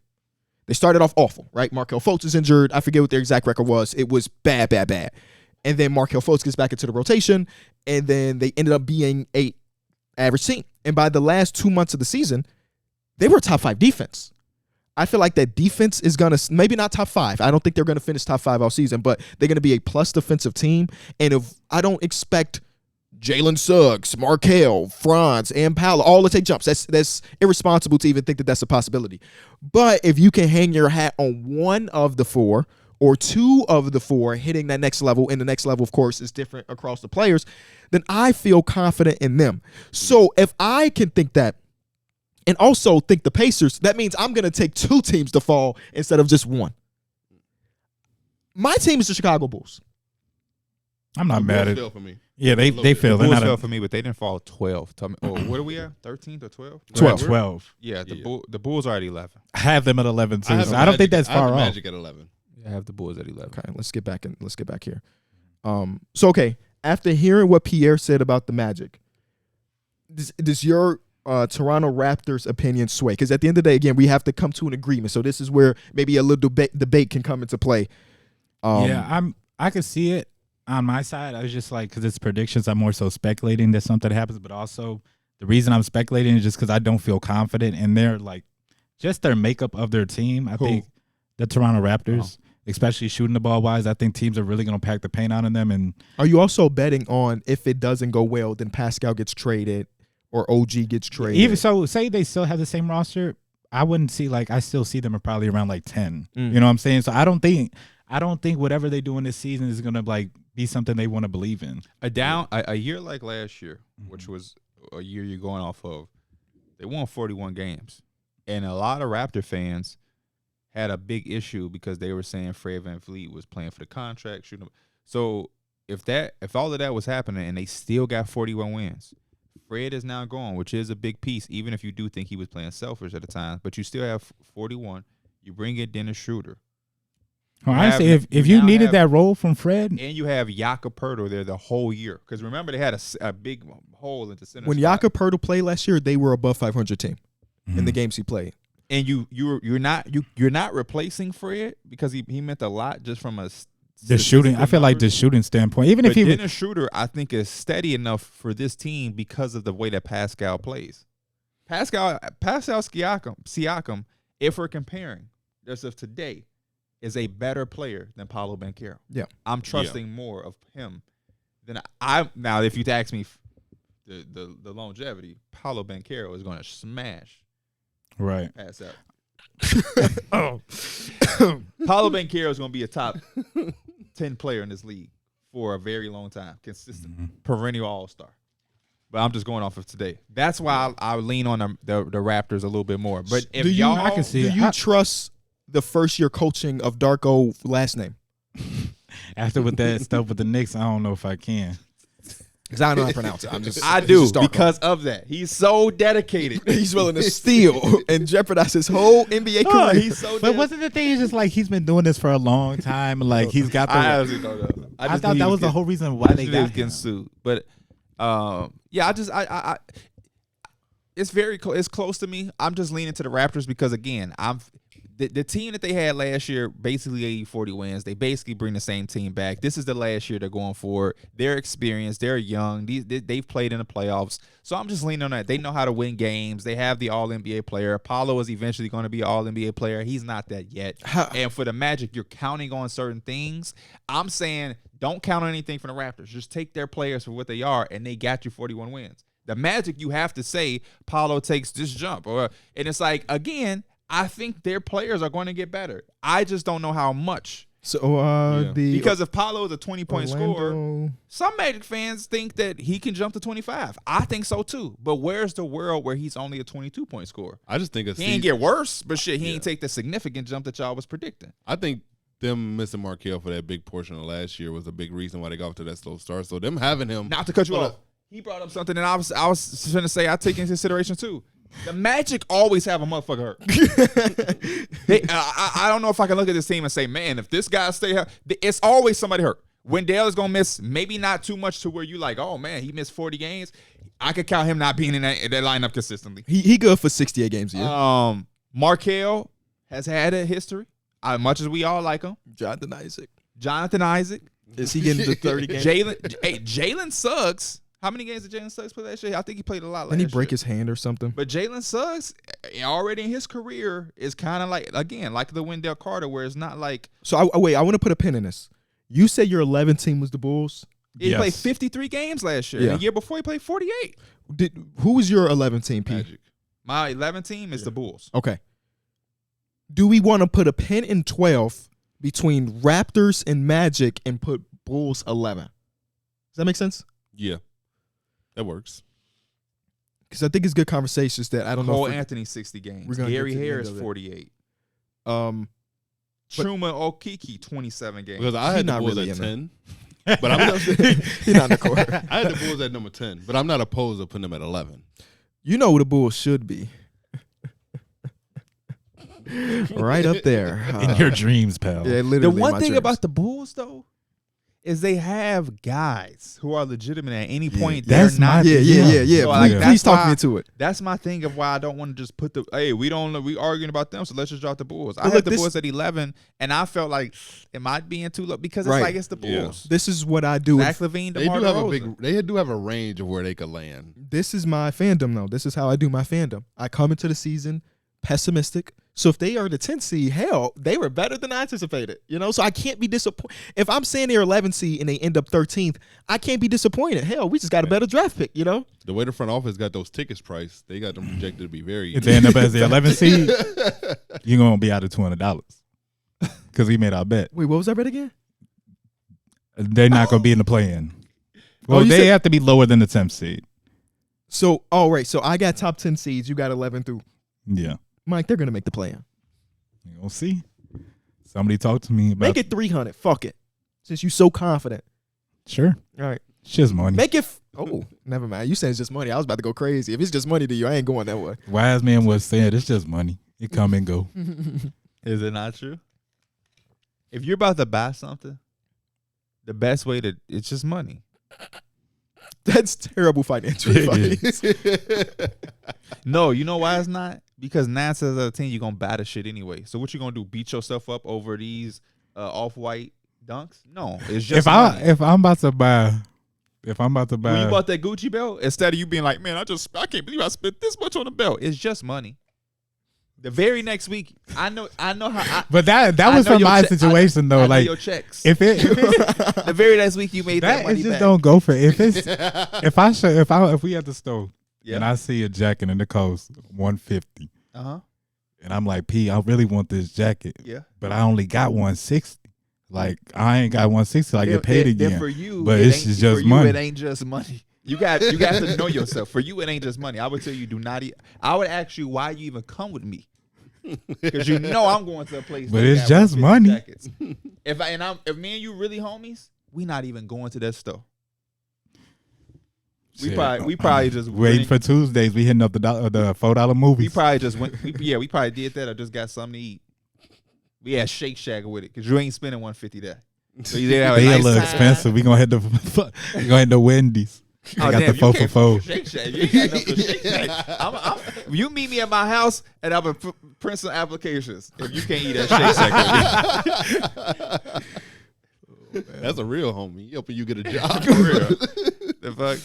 Come over, man. File these papers and I'll give you $100.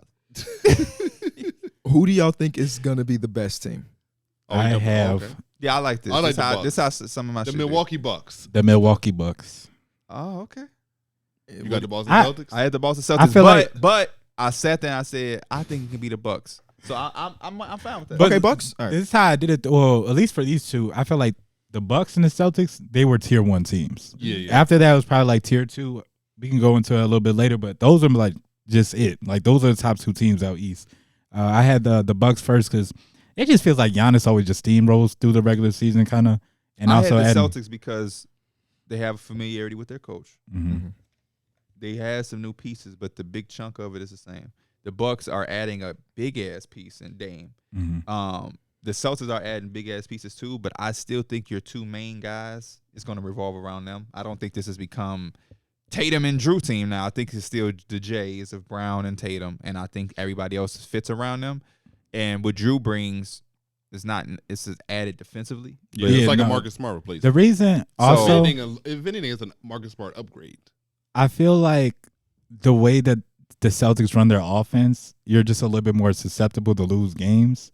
Yeah. Just because you just take so many jumps. It should be just a night where you miss jumpers. That's true. Versus, we know Giannis probably putting 30 up just because he going to dunk the ball. I'm fine with the Bucks being 1. Celtics 2. Celtics 2. This is where things get dicey at. Yeah. We all 3 see. I got the Cavaliers. I have the Cavaliers. I have the New York Knicks. I'm not mad at it. I have them right below them. And I was thinking about it, but I was like, I kind of want to give it to the Cavs because I feel like they didn't really get worse at all. They only kind of got better, and we're kind of expecting DG to get a little bit better, Evan Mobley to get a little bit better. Your ass, right? About what? What did Knicks get worse at? They didn't, but they seem like that team with that ceiling. Like, they're going to be really good. I don't know if they're going to be great, though. Okay. You know? Yeah, I think they're going to stay around where they were last year, around that 4 or 5 range. I feel the same way about the Cavs. Mm-hmm. I fought over the 3 spot between the Knicks and the Sixers. Because I'm like, you know what? What if Embiid, like, fuck what y'all talking about? Everybody clown me for my MVP shit. We still finna be. And I like the team even with the James Harden shit. I like Tyrese Maxey. I like Tobias Harris. And then when James Harden looks like he's going to play. He looks still in shape, still doing his thing. Yeah, he don't want to be there. And it seems like they're not moving him unless they can get a replacement. For me, it was just like the Cavs still have that Donovan Mitchell, Darius Garland backcourt. It didn't look great last year, but I think it took them a year to gel. And I think this is the year where you see it like hit full blossom, where they come out and you see them cooking. I think Evan Mobley could take a big jump. And then Jared Allen, he missed a lot last year. And I think I'm projecting him to be healthy this year. And if you have them 2 anchoring your defense, and now you add in Max Strus at that 3 spot, who's now a reliable 3-point shooter. Don't forget. Reliable most of the time. Don't forget. Yeah, I think Dieng, most winning healthy player. Rubio. Oh, that's healthy. Wait, no, Rubio took time off for mental health, so he might not be ready for the start of the season. See, they definitely not 3. Yeah, if he missed, he missed a lot of time last year, but I think he was legit hurt though. If he missed the FIBA stuff, which is like his bread and butter over mental health, I'm assuming that he wouldn't be ready. I mean, I hope so, because that just means that maybe he's in a better mindset, but. So far, there's no. So far, we just gotta put it. Hey, remember this? Not ready. We could put the Cavs. Remember I said my Knicks though. I like both arguments though. I think that the Cavs. Quentin Grimes gonna take a jump. I think the Cavs' defense will not waver. So for my 2K league too, because he's on my team. Well, he's fucked in 2K. Slow ass jump shot. Hey, 2K, stop playing with my boy. He been knocking it down. The Cavs' defense should. Yeah, against Fredo, who wasn't guarding you. He shoots way better now. Okay. No, I got to jump it down. Playoffs soon. The Cavs defense might not be number 1 again, but pretty sure that they're going to be a top defense in the league. Yeah. What if Jerry Allen lost his mojo because of the playoffs? Evan Mobley still going. He still shook. He still shook. Top 100 player. Top 50 player. I forgot if it was Mitchell Robinson at 50 or it was Jerry Allen. And that's how insane it is that you forgot that it could have been flipped. It really could have been flipped. I knew it was wonderful. The Knicks defense was about league average last year. It feels as though they could be better defensively. They will be. Usually Tom Thibodeau teams are top 10. Right. The offense was elite. Yeah. It also feels like their offense might waver a little bit, and with that, the defense getting better. If that what makes sense. You think the offense will waver a little bit? I think Quickly and Grimes could take a step to where their offense still stays the same. I don't know. Maybe I just don't look at it being super sustainable. I mean, they were like number 6. You look at that roster, like that should be the 6th best offensive team in the league. They have the guard especially we consider the teams around them and what potentially was added. The Suns should be better offensively. The Bucks should be better offensively. I think they're just some more competition. Jalen Brunson is just such a good. I'm not saying they're gonna be 22nd now. Yeah, no. Who was the first team you said? I saw you said the Suns. Yeah, the Suns. Oh. I guess when you look at it that way, yeah. Don't forget we added Dante DiVincenzo. Yeah, they got the Nova boys. Got the Nova boys. All right, so y'all said that the Cavs, right? That was the agreement. So Mike, you got the 76ers at 5? Because you said the Knicks is right at it. I have the Sixers at 4. I don't think I got them at 5, P.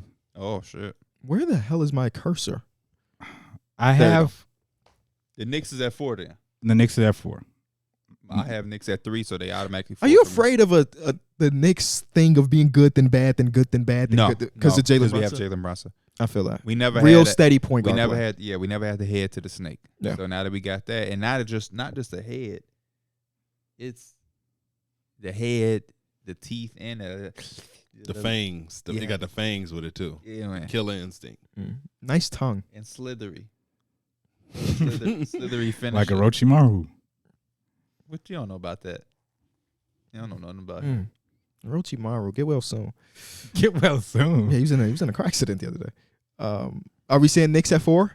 I am. Yeah, we can go ahead and put Knicks at 4. What did you have? I had the Sixers at 4, but I literally had them at 5. So okay, so Sixers 5 then. Wait, because Mike's saying he might have the Sixers at 9. I got them at 6. Oh, so who's your 5? I have the Nets at 5. The Nets. The Nets. But listen. He buying can into you, that can you look? Can you look at the little mark by it? Yes. Do you know what that mark stands for? No, I do not. It means roughly. Oh, okay. So I feel like these are.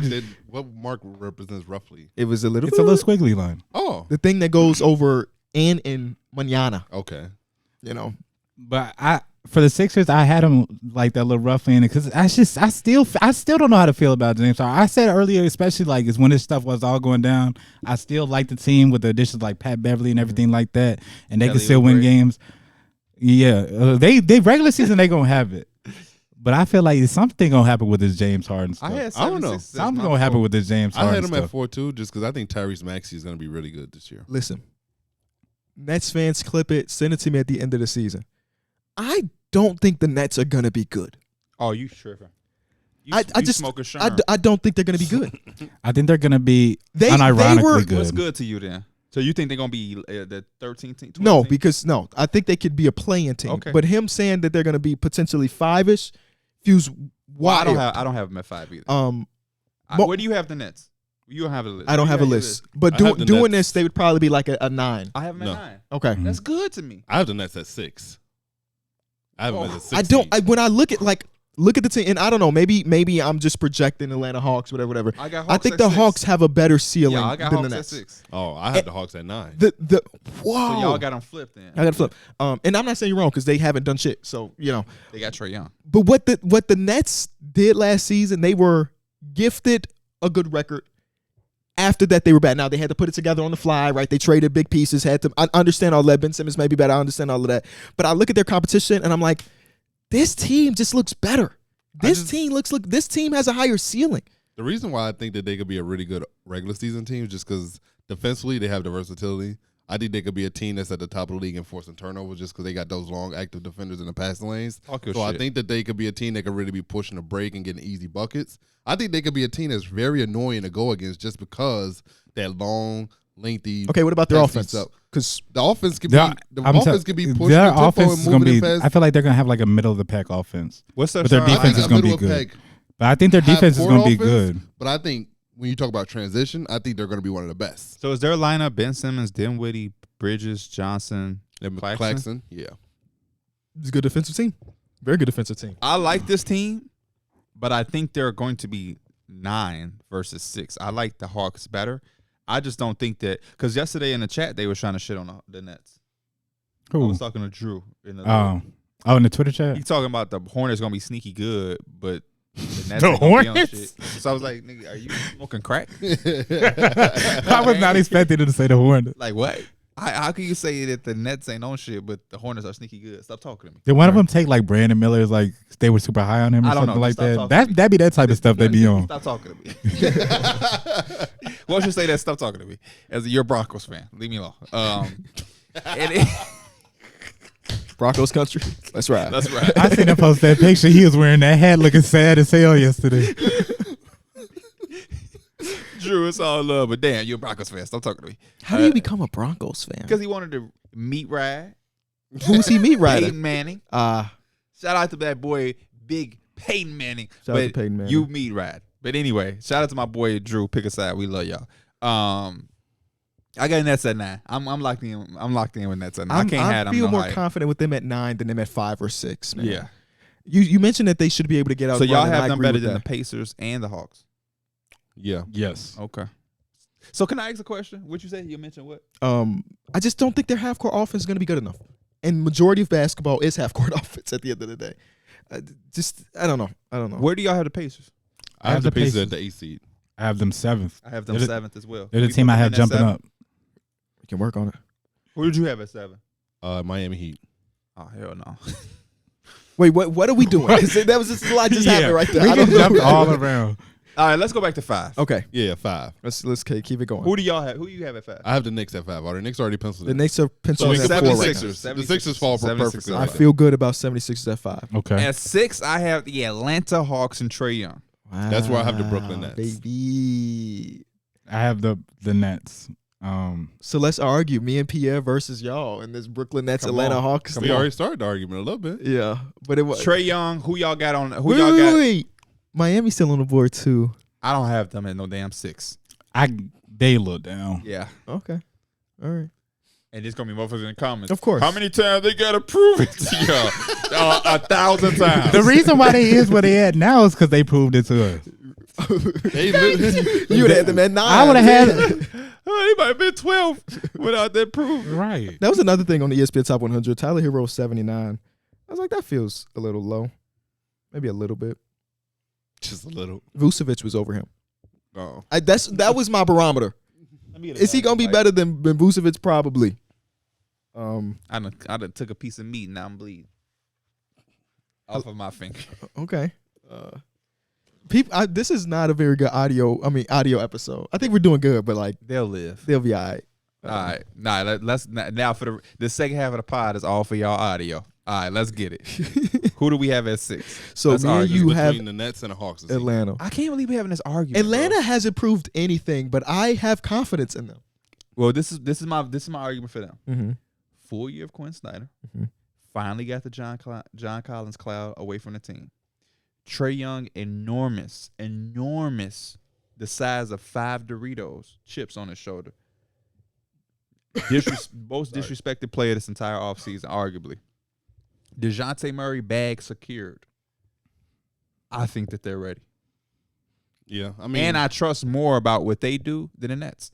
I just feel like defensively that team will never be really good just because they'll have Trae Young there. I mean, they could, but be they're okay. going to be good. They're going to be really good offensively. They will, but I feel like when you look at that Nets team, you don't really have no one you could pick on and isolate on a consistent basis or try to like say we attacking him every time. But I can attack them offensively.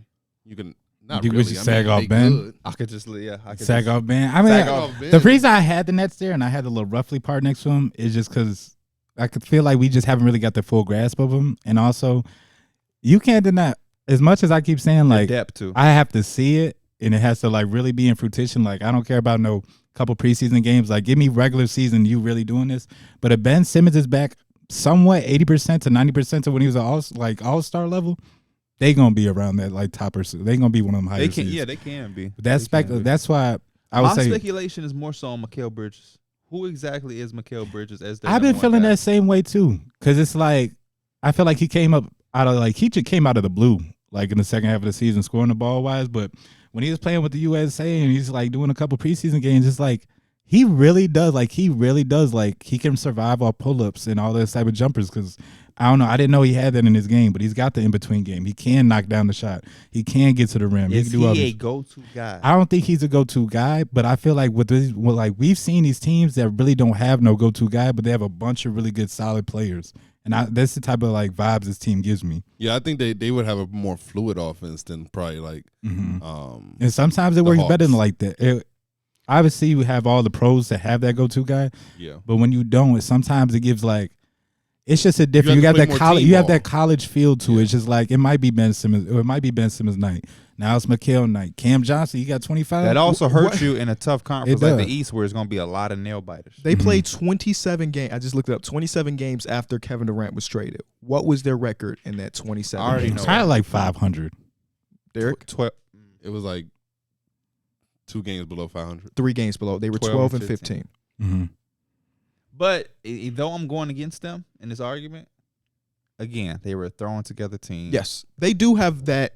Another real year, a real offseason together is huge. Yeah. So I mean, if they ended up being 6, it's not like, oh my God. But I just have more faith in Atlanta Hawks, and maybe that's just because of the top end talent of the engine of Trae Young, and the versatility of what they could. Like last year, they weren't a good defensive team, but they could be. Give me your top 3 Nets players. Ben Simmons, Mikal. You already fucked Claxton. up. You already fucked up. In that order, like No. Okay. No, that wasn't in order. I'm sorry. Ben Simmons is not right now. Ben Simmons is not a top 3 player on the roster. Cam Johnson. KB, stop playing with He's him. not. He's just not. He turn around fade. 6 points. Okay, Cam Johnson, Mikal, Nicholas Claxton. Okay, that makes more sense.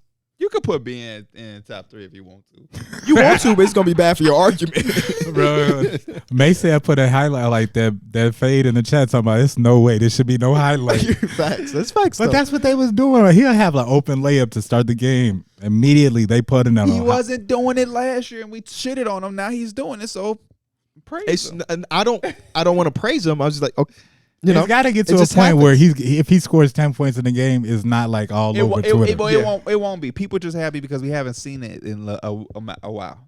Let's hope he puts up 10 points in the next preseason game. Please believe when the season starts and he has 10 points in the first half of then they're gonna be like, oh. They gonna do it. People gonna farm interaction. Yeah, I was gonna say because it's more so the. But we're not gonna be on here like. I just got paid $26.99 from Twitter. I got paid $12. I got 15. We up. We can go to. I gotta do more. I gotta go to Sizzlers. I need to. What's that? I don't know. Some place that I heard in a movie once.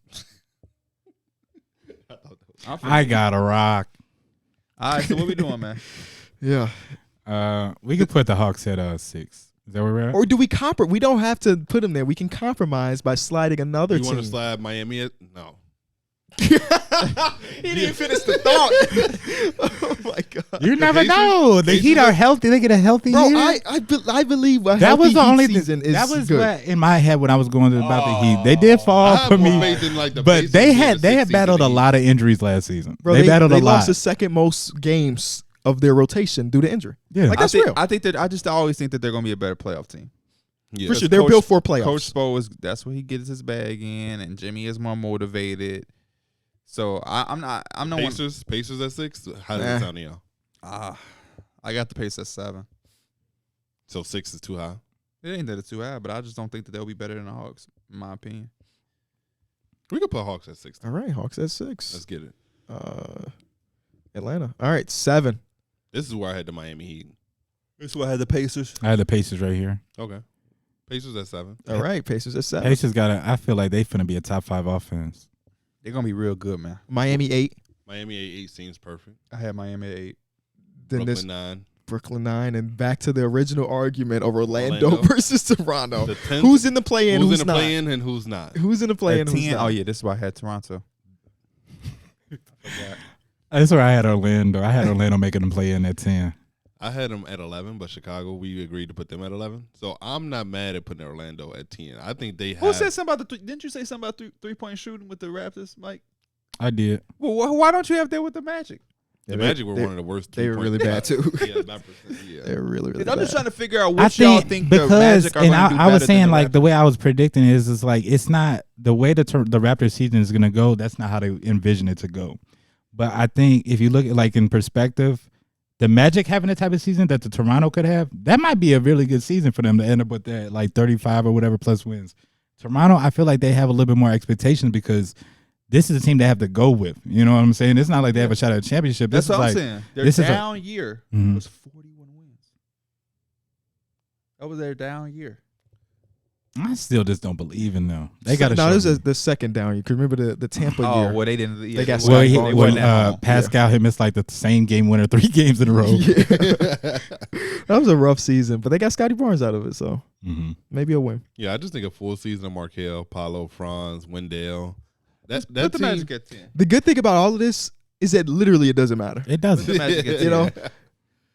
Only thing is we will see people come back in 9 months on the comment section and give us more engagement. So thank you for watch the Hornets end up as a 9th seed. Right. They was. Yeah. I mean, last year I had the Pacers as like a 14th seed, I think. And then obviously they were really good. it's impossible to predict. If we could literally predict it, we'd all be multimillionaires here because we just bet money on it. If we just, But for the audio listeners, this is the way we ended up. 1 seeded Milwaukee Bucks, 2nd seed Boston Celtics, 3 seed Cleveland Cavaliers, 4 seed New York Knicks, 5 seed Philadelphia 76ers, 6 seed Atlanta Hawks.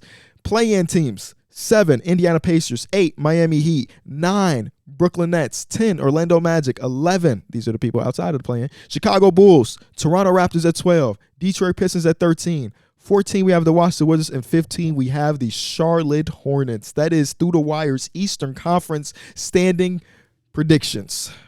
I think it looks legit too. I think it's all right. I don't think there's any crazy wow moments. I wanted to have a wow moment. I wanted Nets at 6. It could have been, yeah.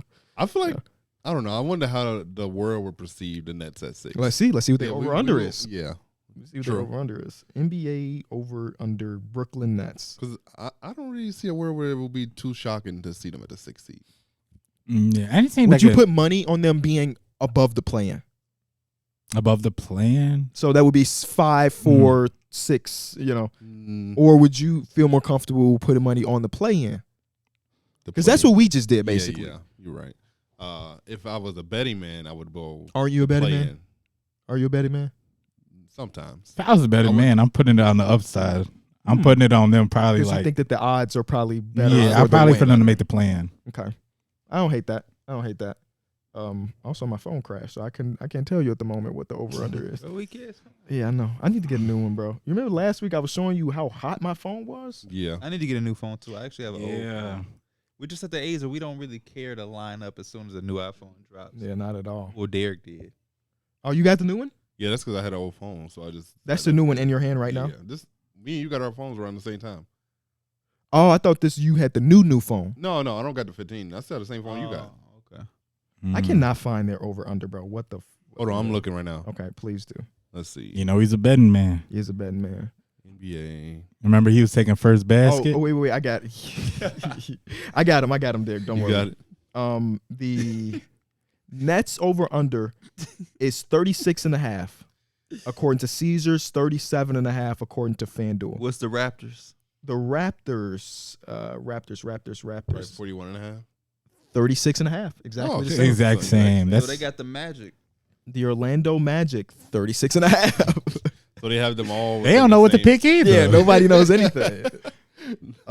These over-unders are interesting. 54.5 of the Bucks. That's so many wins. I would probably bet. I would take the over. Really? Over?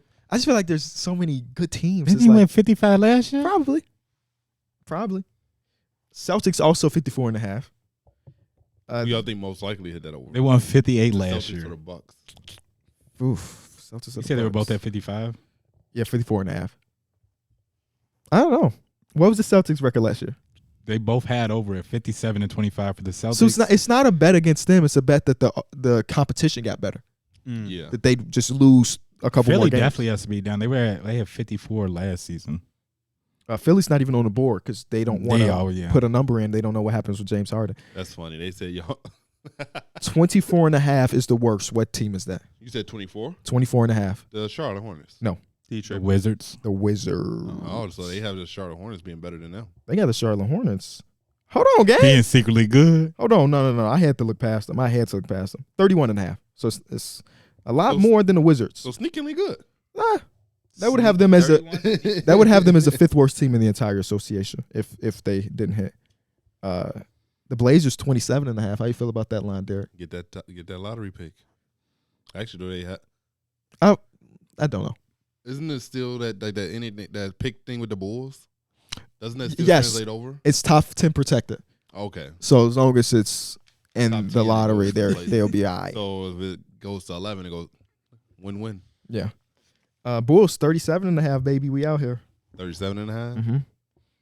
And the Atlanta Hawks, wasn't the argument Hawks versus Brooklyn Nets? Yeah. They got them at 42.5. Okay. So slightly above 500. Knicks. New York Knicks is at 46.5. Damn. So Them they're 51 team? What's the Cavs? 50.5. I would bet the under on the Knicks. On 46.5?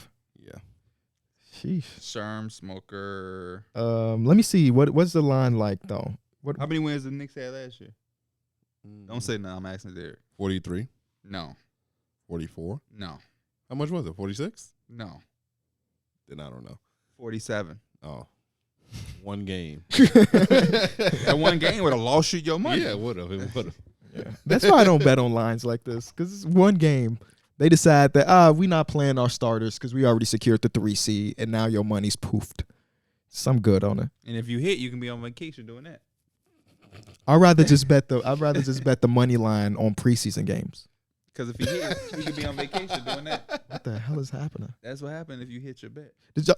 You ever bet the spread? You ever born? I've put it in a parlay before, yeah. No, because I don't like doing. I would rather just like this team's gonna win, this team's gonna lose. Especially if it's like a -10, and I feel like that team's gonna be within. I'll be like, yeah, they're gonna go. They're gonna keep it close. Yeah. Mm-hmm.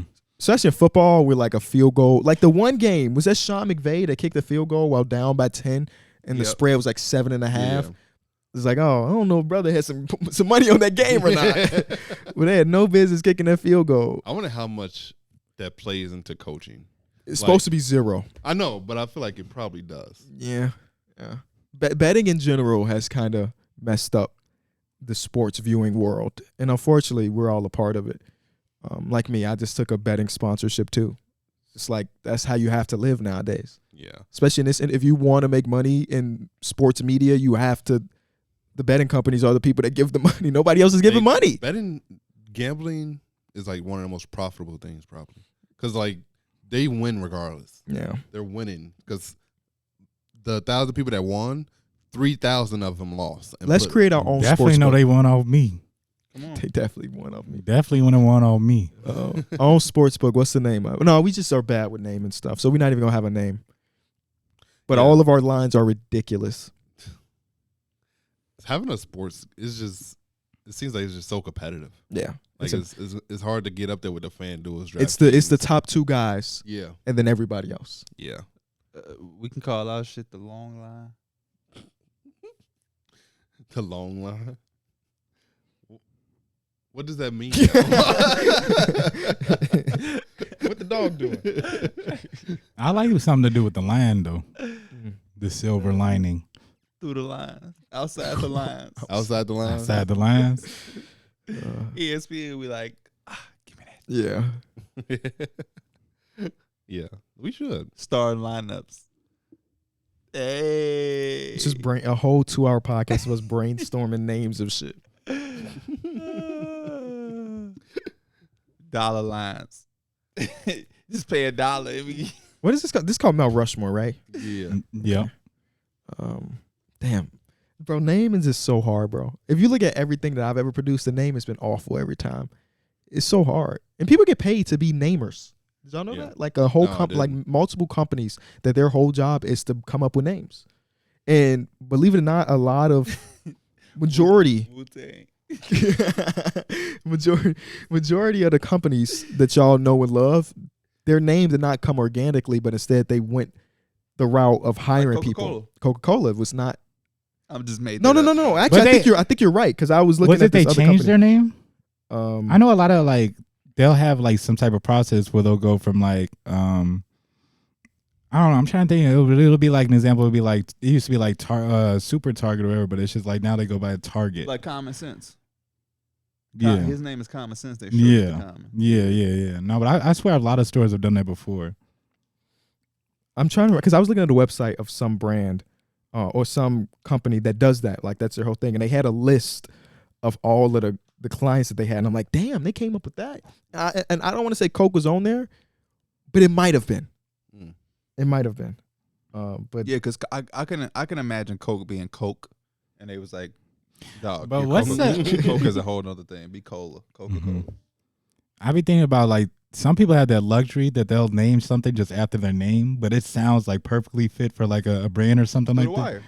Yeah. I mean, we ain't named it after ourselves, but Through the Wires, we talked about it. The podcast and basketball is like the Full Court Press podcast, the 8-second violation. Hey, ooh, the 8-second violation kind of cool. No, you know what I found out recently? Today, German chocolate cake, it wasn't made like, it has nothing to do with Germany. The dude's name was literally like German. Oh, yeah, like German. What's the pitcher's name that played for the Rockies? Yeah, Vasquez, German Vasquez, something like that. Or German. I don't know, something like that. But that is interesting because I genuinely thought it was some like a Germany dish. Yeah. Okay, here's the company. I found it. They came up with the names of Coca-Cola's not on this list, by the way. Virgin Mobile. I like that. They came up with Samsung. That's brand really name that everybody knows. Burger King. Fucking Burger King. They came in there like, we need a name. We're the king of burgers. We want to be the king and they paid of burgers. millions of dollars for them as well. I got it. You're the Burger King. Wait. Burger King. I wonder, do they get like a royal? Do you think they get paid once, or do they get like? Are they like just definitely constantly getting paid? Because what you how do you gauge that? Yeah. His name is worth $1 million. You wouldn't know. So yeah, give me my royalty. If I was the one buying it, I would 100% want a one-time fee. Hell yeah, that's anything. Yeah, I guess that's true. But they came up with EA Sports Freestyle, Cutthroat Kitchen. Is that a TV show? TV show. Oh, y'all know Go-Go when you're on a flight and it got the air. Yeah, they came up with Go-Go. It's like they out here naming stuff. They out here naming stuff, and I bet they charge. Whoop. Have you ever heard of Whoop? No, we can do that though. We came up with Through the Wire as a basketball podcast name, man. Now when you search that, and I was telling your dad didn't understand what I was saying. I was telling your dad that Through the Wire is actually a stupid name. Just because. And he's like, no, man, it was genius because of Chicago, Kanye. I'm like, yeah, you ain't understand what I'm saying. It was dumb because it already had something powerful behind it. So when you type in Through the Wire, Kanye. I was gonna name a song. We come up too. That was my point. Then was like, actually, theoretically, probably one of the smartest names because that. But it just shows you how big we got. I forget what I was about to do, but when I was dropping my album, I was titling the songs, and I was like, I'm finna name this song. He's like, no, don't do that, because it's already got a song name. And I was like, oh yeah, true. Flex name being Flex. You type in Flex, Rich Homie Quan song will pop up. So now it's Flex Sinatra. Or if you got a son like, why would I name something a Millie? Why would I do that? Why would I? You got to be a fool. Yeah. Why would I name something The Blueprint? It's gonna be Jay-Z's album. It's hard. It's hard to do that type of stuff, man. If you need help naming stuff, let me know. At this point, I bet a lot of people just use like AI generators. Yeah, AI does everything. I didn't think of that. I came up with my title for my own show. I didn't think of it. I'm gonna drop it soon though. Y'all gonna be like, he funny. I'm gonna put it on when I go to sleep. You know, when I'm getting in bed, I watch my YouTube video. Oh, okay, yeah, definitely. Y'all watch YouTube before y'all go to sleep, or y'all watch the show? I watch YouTube when I'm about, like, if I'm up, I watch YouTube. But like me and Dana, like last night, Grey's Anatomy on. But I watched wrestling. I hate waking up and it's Joe Budden screaming in my ear. Yeah, wrestling just puts me to sleep every night. I love it. Well, I went to. It's got you in a chokehold. Yeah, pretty much a full Nelson. Yeah. You know what I ate yesterday? What? Deep dish pizza. It's in the refrigerator waiting for me. That's what I love about deep dish. You're gonna have a leftover. Yeah. Because I ate one slice and was like, oh, I'm full. You be full. Yeah. Deep dish reheats so good. It does. It does. I went to King Spa yesterday. Oh yeah. Tell us about and that. So I had got a massage and like he put a lot of pressure in certain spots. Is that your first massage? No, it's not. The second. How like he do? the fourth. I know you always request men. You like men massage better. So I went up to the thing and you have to like schedule it in, and she was like, the dude was like $355 or whatever. You gonna have your massage, and he gave me the little control, like it buzzes you whenever your massage is ready, like for you to come up. And so it started buzzing. I went up there and it was like this little old like Asian lady, and she was just looking. And I was like, "Am I supposed to go with you?" Because I gave it like the thing with him. And she's just like, she pointed. It was like a 6'3" Asian dude. I was like, "Oh hell no!" But no, he was doing his thing though, bro. I was like laying down on the little table or whatever, and all of a sudden I hear him like a grunt. I know that sounds weird, but like I hear a little grunt. And all of a sudden, I feel like a lot of pressure on my legs. This dude got up on the table and was like holding on, and he was stepping on my legs. Bro, he walked on you? He was walking on he ain't walking my back, but he was walking on like my legs. Holy shit, barefoot. And you said he was 6'3"? He was a big dude. Wow. Like her. Oh. That was him getting on top of that table. Overall, did it feel good or did it hurt? Right. It was okay. So the other massages that I got were like the Swedish massage or whatever. Right. That's when I got more relaxation massages. And this one I got it's called an acupressure. So it was, I guess, a lot of like pressing on your back and stuff like that, or just pressing on your pressure points. I like the Swedish one better. Interesting. I don't know. So you're more of a relaxation than a reset the muscles I feel like type. The Swedish one gave me more of like what I needed, and I don't feel like it was relaxation because she was like, I don't know. But massages are one of those things where is my go-to now. I don't accept what I don't want. Oh, okay. Because for the most part, massages are expensive. They are. An hour work. Was it an hour? $120. $120 for an hour. Mm-hmm. That's a lot of money for an hour, right? Yeah. So if you're doing something that I don't like, I'm not just gonna sit through it and wait for you to get to the next part. I will like tell you like, you good on, because I'm paying money, and I think I haven't talked to a massage therapist about something like this, but I would assume that they're okay with it because their job is to, at the end of the day, make you feel relaxed or whatever the intention is. So like when I was on our honeymoon, the guy, I gave him like a minute maybe. Really, really working on the calf muscles. I don't really need no calf pressure release. So I'm like, you can move away from there. And then he did. And that was the end of it. So if a motherfucker didn't try to stand on me, I would have like, whoa, brother, get down. Get your ass down. That's not what I'm paying for. Standing on you. That motherfucker was pretty heavy too. I bet he was. Standing on the back is different. I'm a small dude, so more people can't. But like when I was a shorty, my pops just asked me to stand on his back, and I was like, my mom used to do that. But imagine a 6'3" dude. I used to ask my girl to stand on my back. Exactly, my damn chest. Yeah, I be telling my sister will fold. Yeah, there's no way. He said to sit on your back. Stand. Overall, so you did the massage. What else did you do? So after the massage, we was like the little common room area, and they have like a bunch of were people naked? Or just robes? They gave you like a little 2-piece. It was like a shirt and shorts that they would give you. So unless you were literally in the locker room, then you wouldn't really see no naked people like that. Mm-hmm. But they have like the several rooms that you can go into. We went into it was one room. I forget what it's called, but it felt like literally like a furnace. A sauna? It wasn't no sauna. Like you walk in there, people got a towel on, you see the steam everywhere. It's just like you literally went into like you had to squat down to get into the door. And like you go into this room and it feels like it's literally like 110 degrees in there. Yeah, that's a sauna.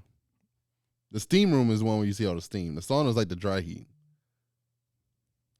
That shit was not no like sauna I've seen before. But they also had they had the ice. That it was hot as hell. Probably it was a sauna. But they had like a bunch of rooms that was hot as hell. Because they, like I said, they had the one that was a charcoal room. Mm-hmm. It was like wood charcoal or something that was burning. It's supposed to like release toxins in your body. It's supposed to be very like beneficial. I'm an allergy guy. I probably shouldn't. They had, I think for the allergy one, it was like a gold room or something like that. It was like a gold. They had a gold room when we went in Queens. We didn't go in. At least I didn't go. I think that was supposed to be like something that was supposed to like beneficial for your health or whatever. Yeah. They had the icebox room. They had the charcoal room. And icebox was cold as hell.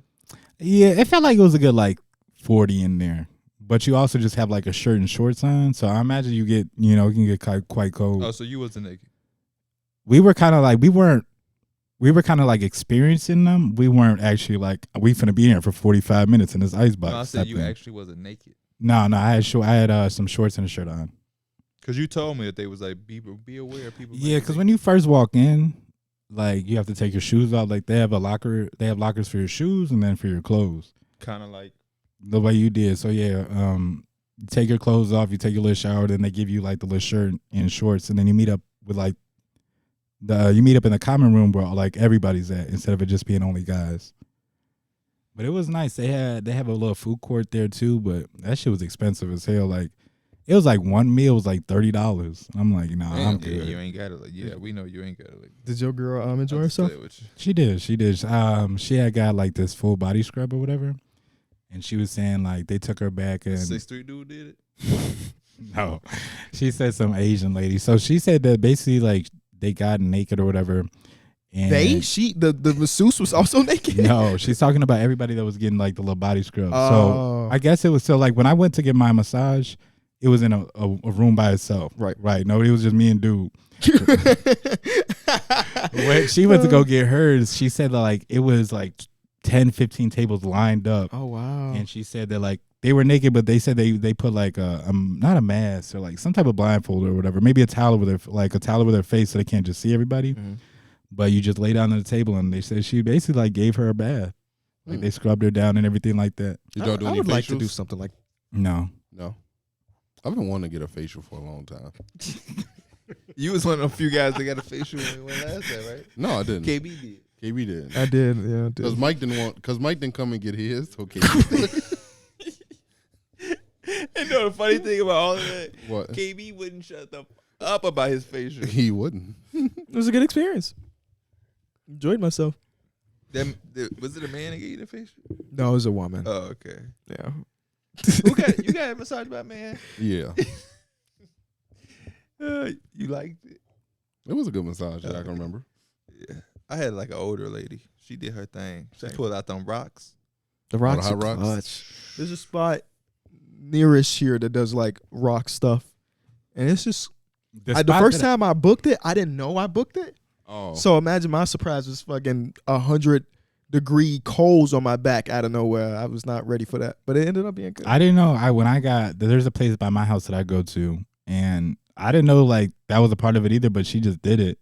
And it's not as hot as you would think. It doesn't. It's not. Y'all ever look at massage parlors and be like, that's definitely like a not like a low key, not just a massage parlor spot? No, what you mean? Like the ones that'll be like, it'll just be like big red. Yeah, that one. Or like some of them would just be like massage in big red letters, and like you can't see in there either. Like all the windows are covered up and shit. And my old apartment had one right there. It was just like that. It was random. I was like, I wonder. Yeah, I'm just like, there's no way the most creative name you thought about for that place was just massage. They got to get to the point. Yeah, it's so many, and I'm like, I just know. They ain't getting it cracking? Yeah. You should go test You just got to find that one. I don't want to find anything. Good answer. I went on Family Feud with it. Yeah. We should go on Family Feud. We should. As a group. Mm-hmm. We got to get our name bigger, though, because they got Celebrity Family Feud. We got to get more popping. How many people is it? I know it's it's 5. 6. It's like 5. It's 5. It's 5. We would need a 5th. Whatever our producer is, whenever they show up to work, could be the 5th. I'm just there twice since I'm a producer, too. This is the practice right here. D-Mills, name something that you grab in the checkout line as you're leaving the grocery store. A soda. Survey says 27 people said that. We just got that. That's a good 27 is a lot of points. All right, Darrick. We're gonna play. Y'all 3 other contestants. I got some real. What's our order? Just straight down the line. Name something associated with vampires. Blood is the number 2 answer. Good job, Darrick. Garlic. It's not your turn. Yeah, bats. Bats, the number 4 answer. Garlic. Number 3 answer. Fangs. The number 7 answer. Killing. First X. Coffin. Second X. Damn, that was actually a good one, Mike. Halloween. The 9th answer. Good job, Darrick. We still got the number 1 answer. Blood. He already said blood. Oh. So 3rd strike. You said words associated? Can it be a name? Name Dracula. something. Oh, that's right. Dracula's on there. Is that number 1? It's not number 1. What the fuck is number 1? It's not Halloween. It's not. Y'all got everything but number 1. Y'all got 2 more to go. But do y'all have 3 strikes or you don't have 2 strikes? We have 2 strikes. 2 strikes. Who is it on? I don't even know. Me. D-Mills. Oh, okay. I don't know, bro. The Addams Family. And the number 1 answer was Twilight. Oh my gosh. I would have said Twilight. I don't think I would have said Twilight. I wouldn't have said Twilight. I was thinking about what's something popular with. I was vampires? thinking of literally vampires, not really like TV shows and shit. Until somebody said something. Name an occasion where parents force their kids to wear a certain outfit. Church. It's starting off on Pierre. You started off the last one. Picture day. School pictures is the 1, 2, 3, 4, 5, 6 answers. There's only 6 answers, so that's number 6. You said a certain outfit? Yep.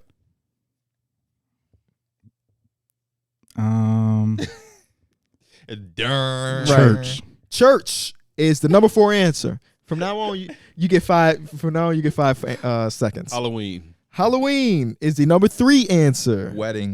Wedding is the number 1 answer. You are missing 2 more with 3 strikes to go. Y'all might be able to get this. It's on me? Yeah. Funeral's not on the list. That is a good answer. First X. 3 seconds. Christmas is one of the missing things. Only got 4 votes, but now you're just missing number 2. Number 2 with 2 strikes to go. It's up to y'all 2, basically. Birthday. Incorrect, Mike. Easter is the last answer. Through the wire clears the board. Name a reason. This is starting on Mike. Name a reason that someone might ride their bike to work.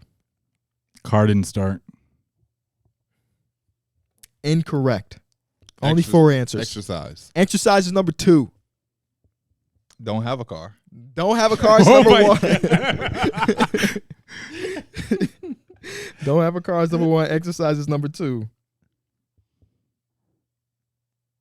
I was back on me. Yeah.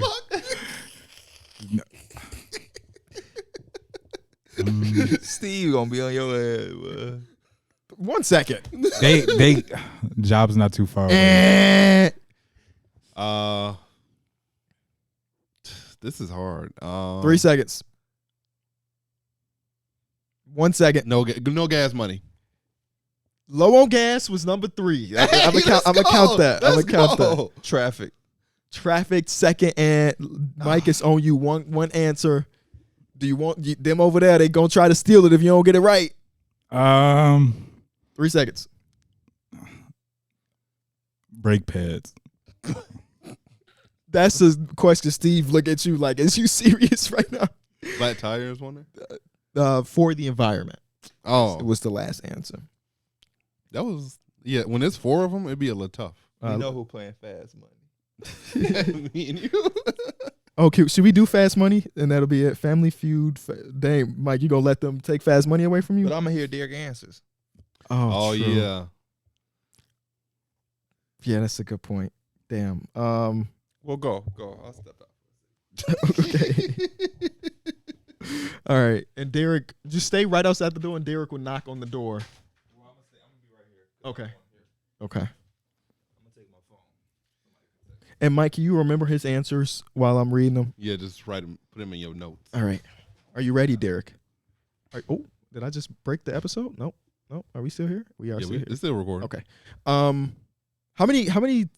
It should usually be like a minute. 7. It's 20 seconds for me and then 25 for P.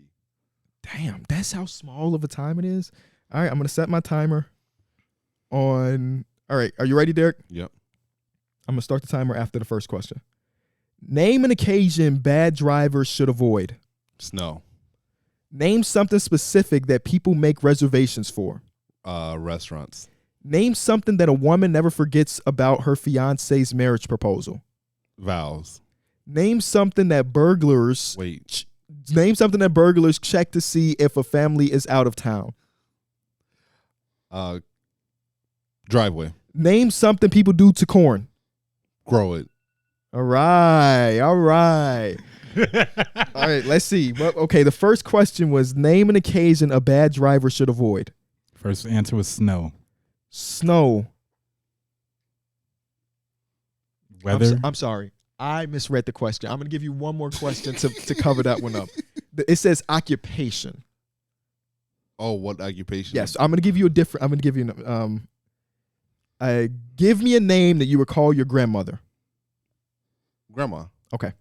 So that'll take place of number 1. Grandma. You said grandma, right? Yeah.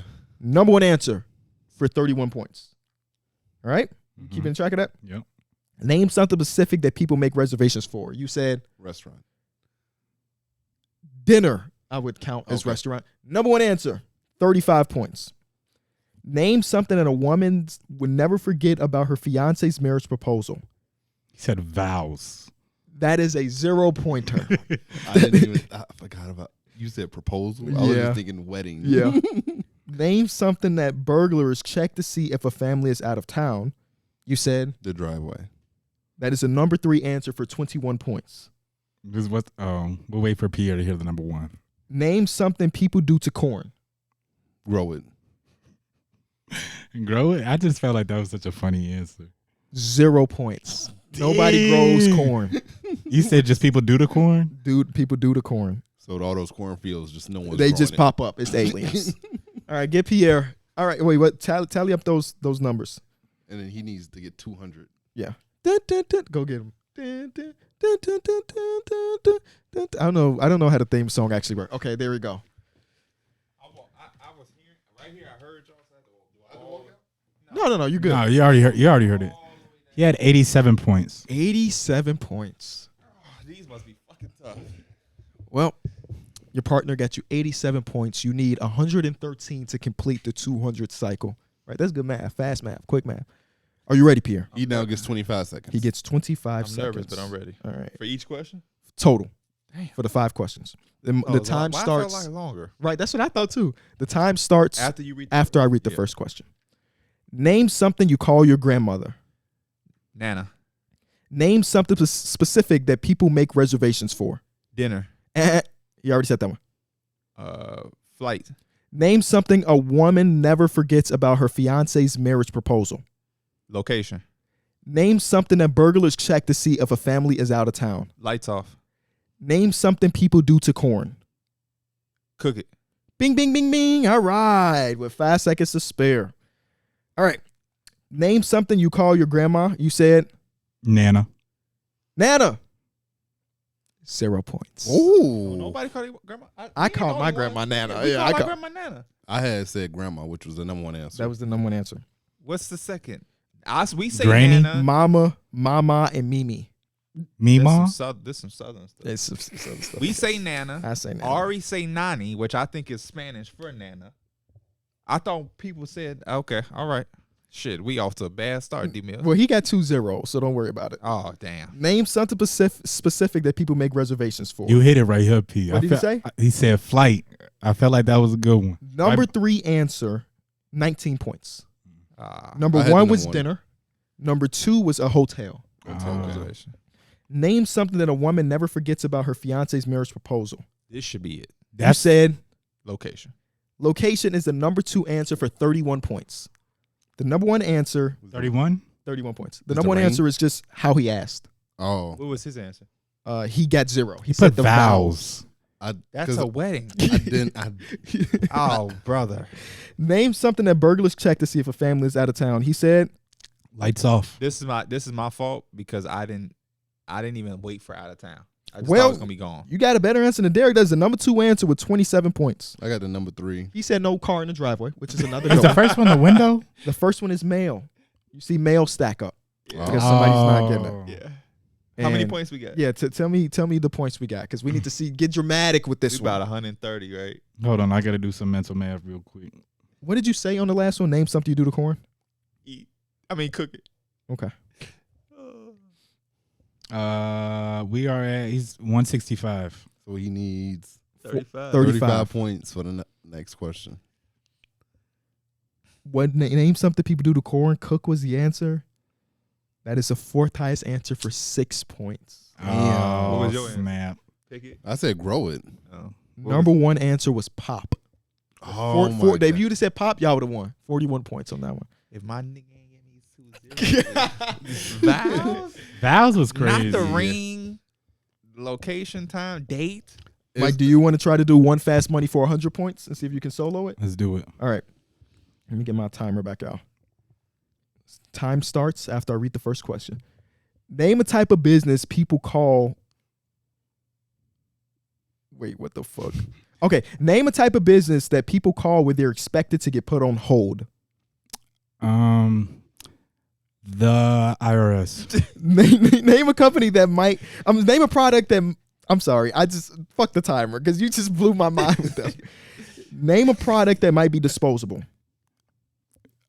Silverware, plastic silverware. Name something that children have a difficulty learning to use.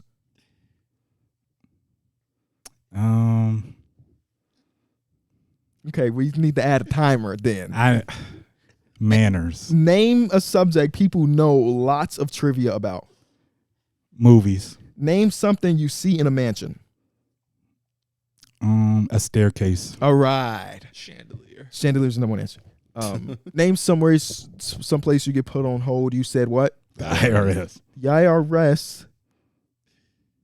Government agencies. 3 points. 3 points. The number one answer was the doctor's office. Okay. Name a product that might be disposable. You said plastic silverware. That is the sixth highest answer for 3 points. I agree with you. What was number one? Diapers. Oh. I don't know about that yet. This is the one where you probably got a fucking 0. Name something that children had difficulty learning to use. You said manners. 0 points. That was the number one. Number one answer was a toilet. Oh, I don't know about that yet. Name something. Name a subject. You know about that.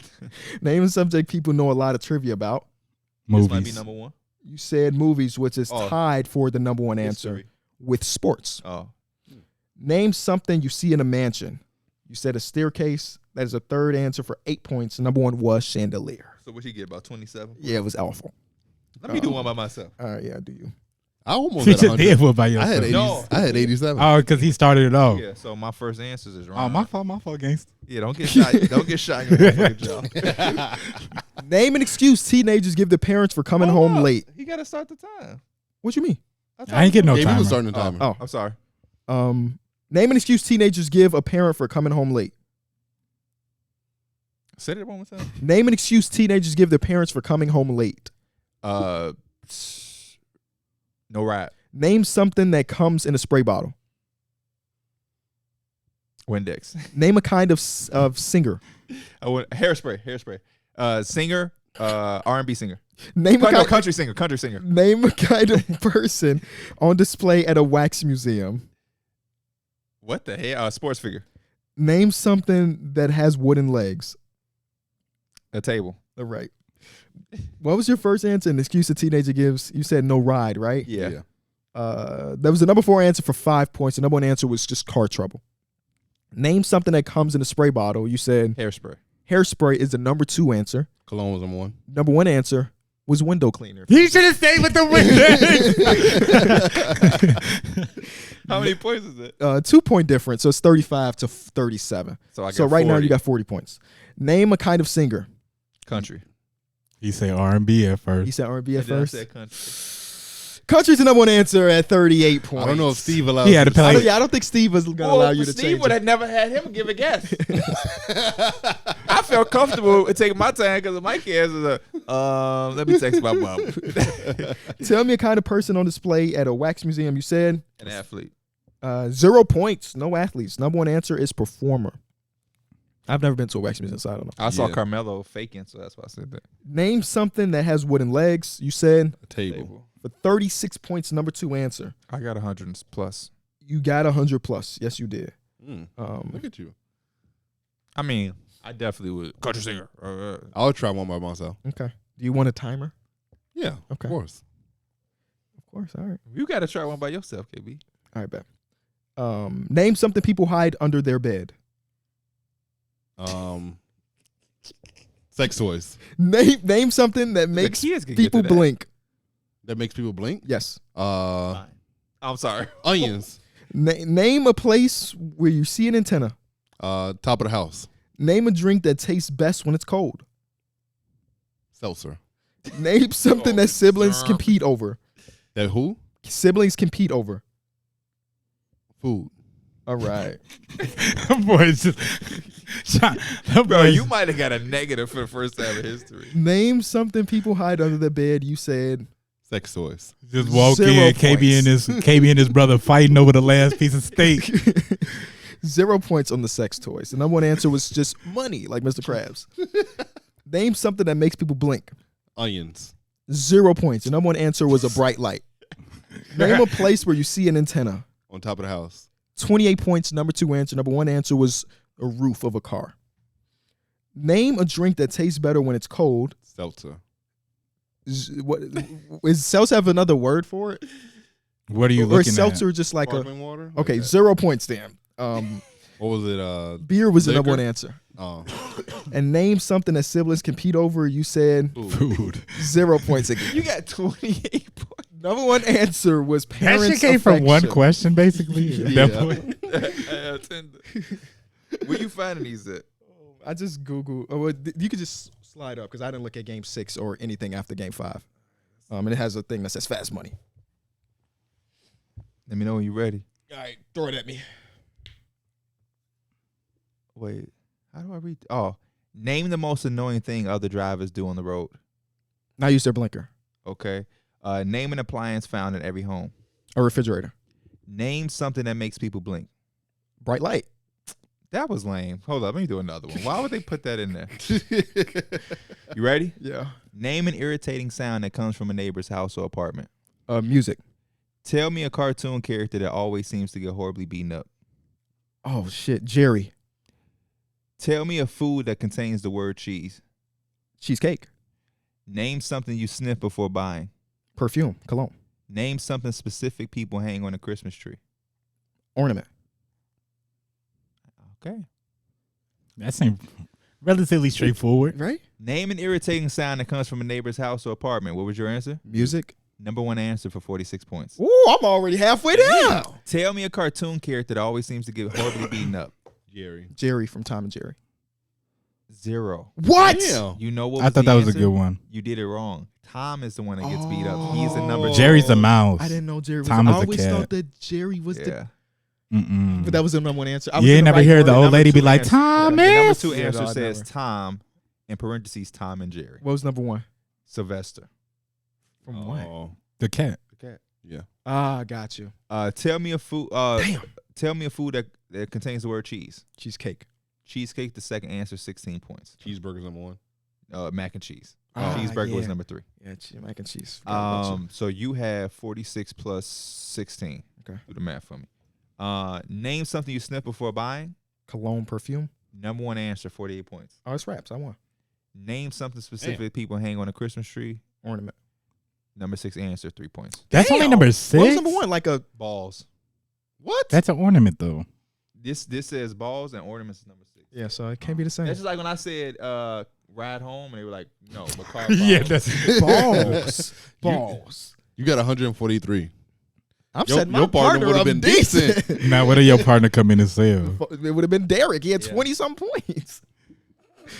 All right, man. Well, we appreciate y'all watching or listening to this episode of Through the Wire podcast. As always, you can catch us on next Tuesday, ttwtour.com. We will be in Denver, Colorado, doing a live show in front of millions and millions of screaming fans with shirts and people taking off their bras and throwing them on stage. Mike is going to perform Kyrie on stage for y'all. We and Dana went out just vibing and I turned on the album.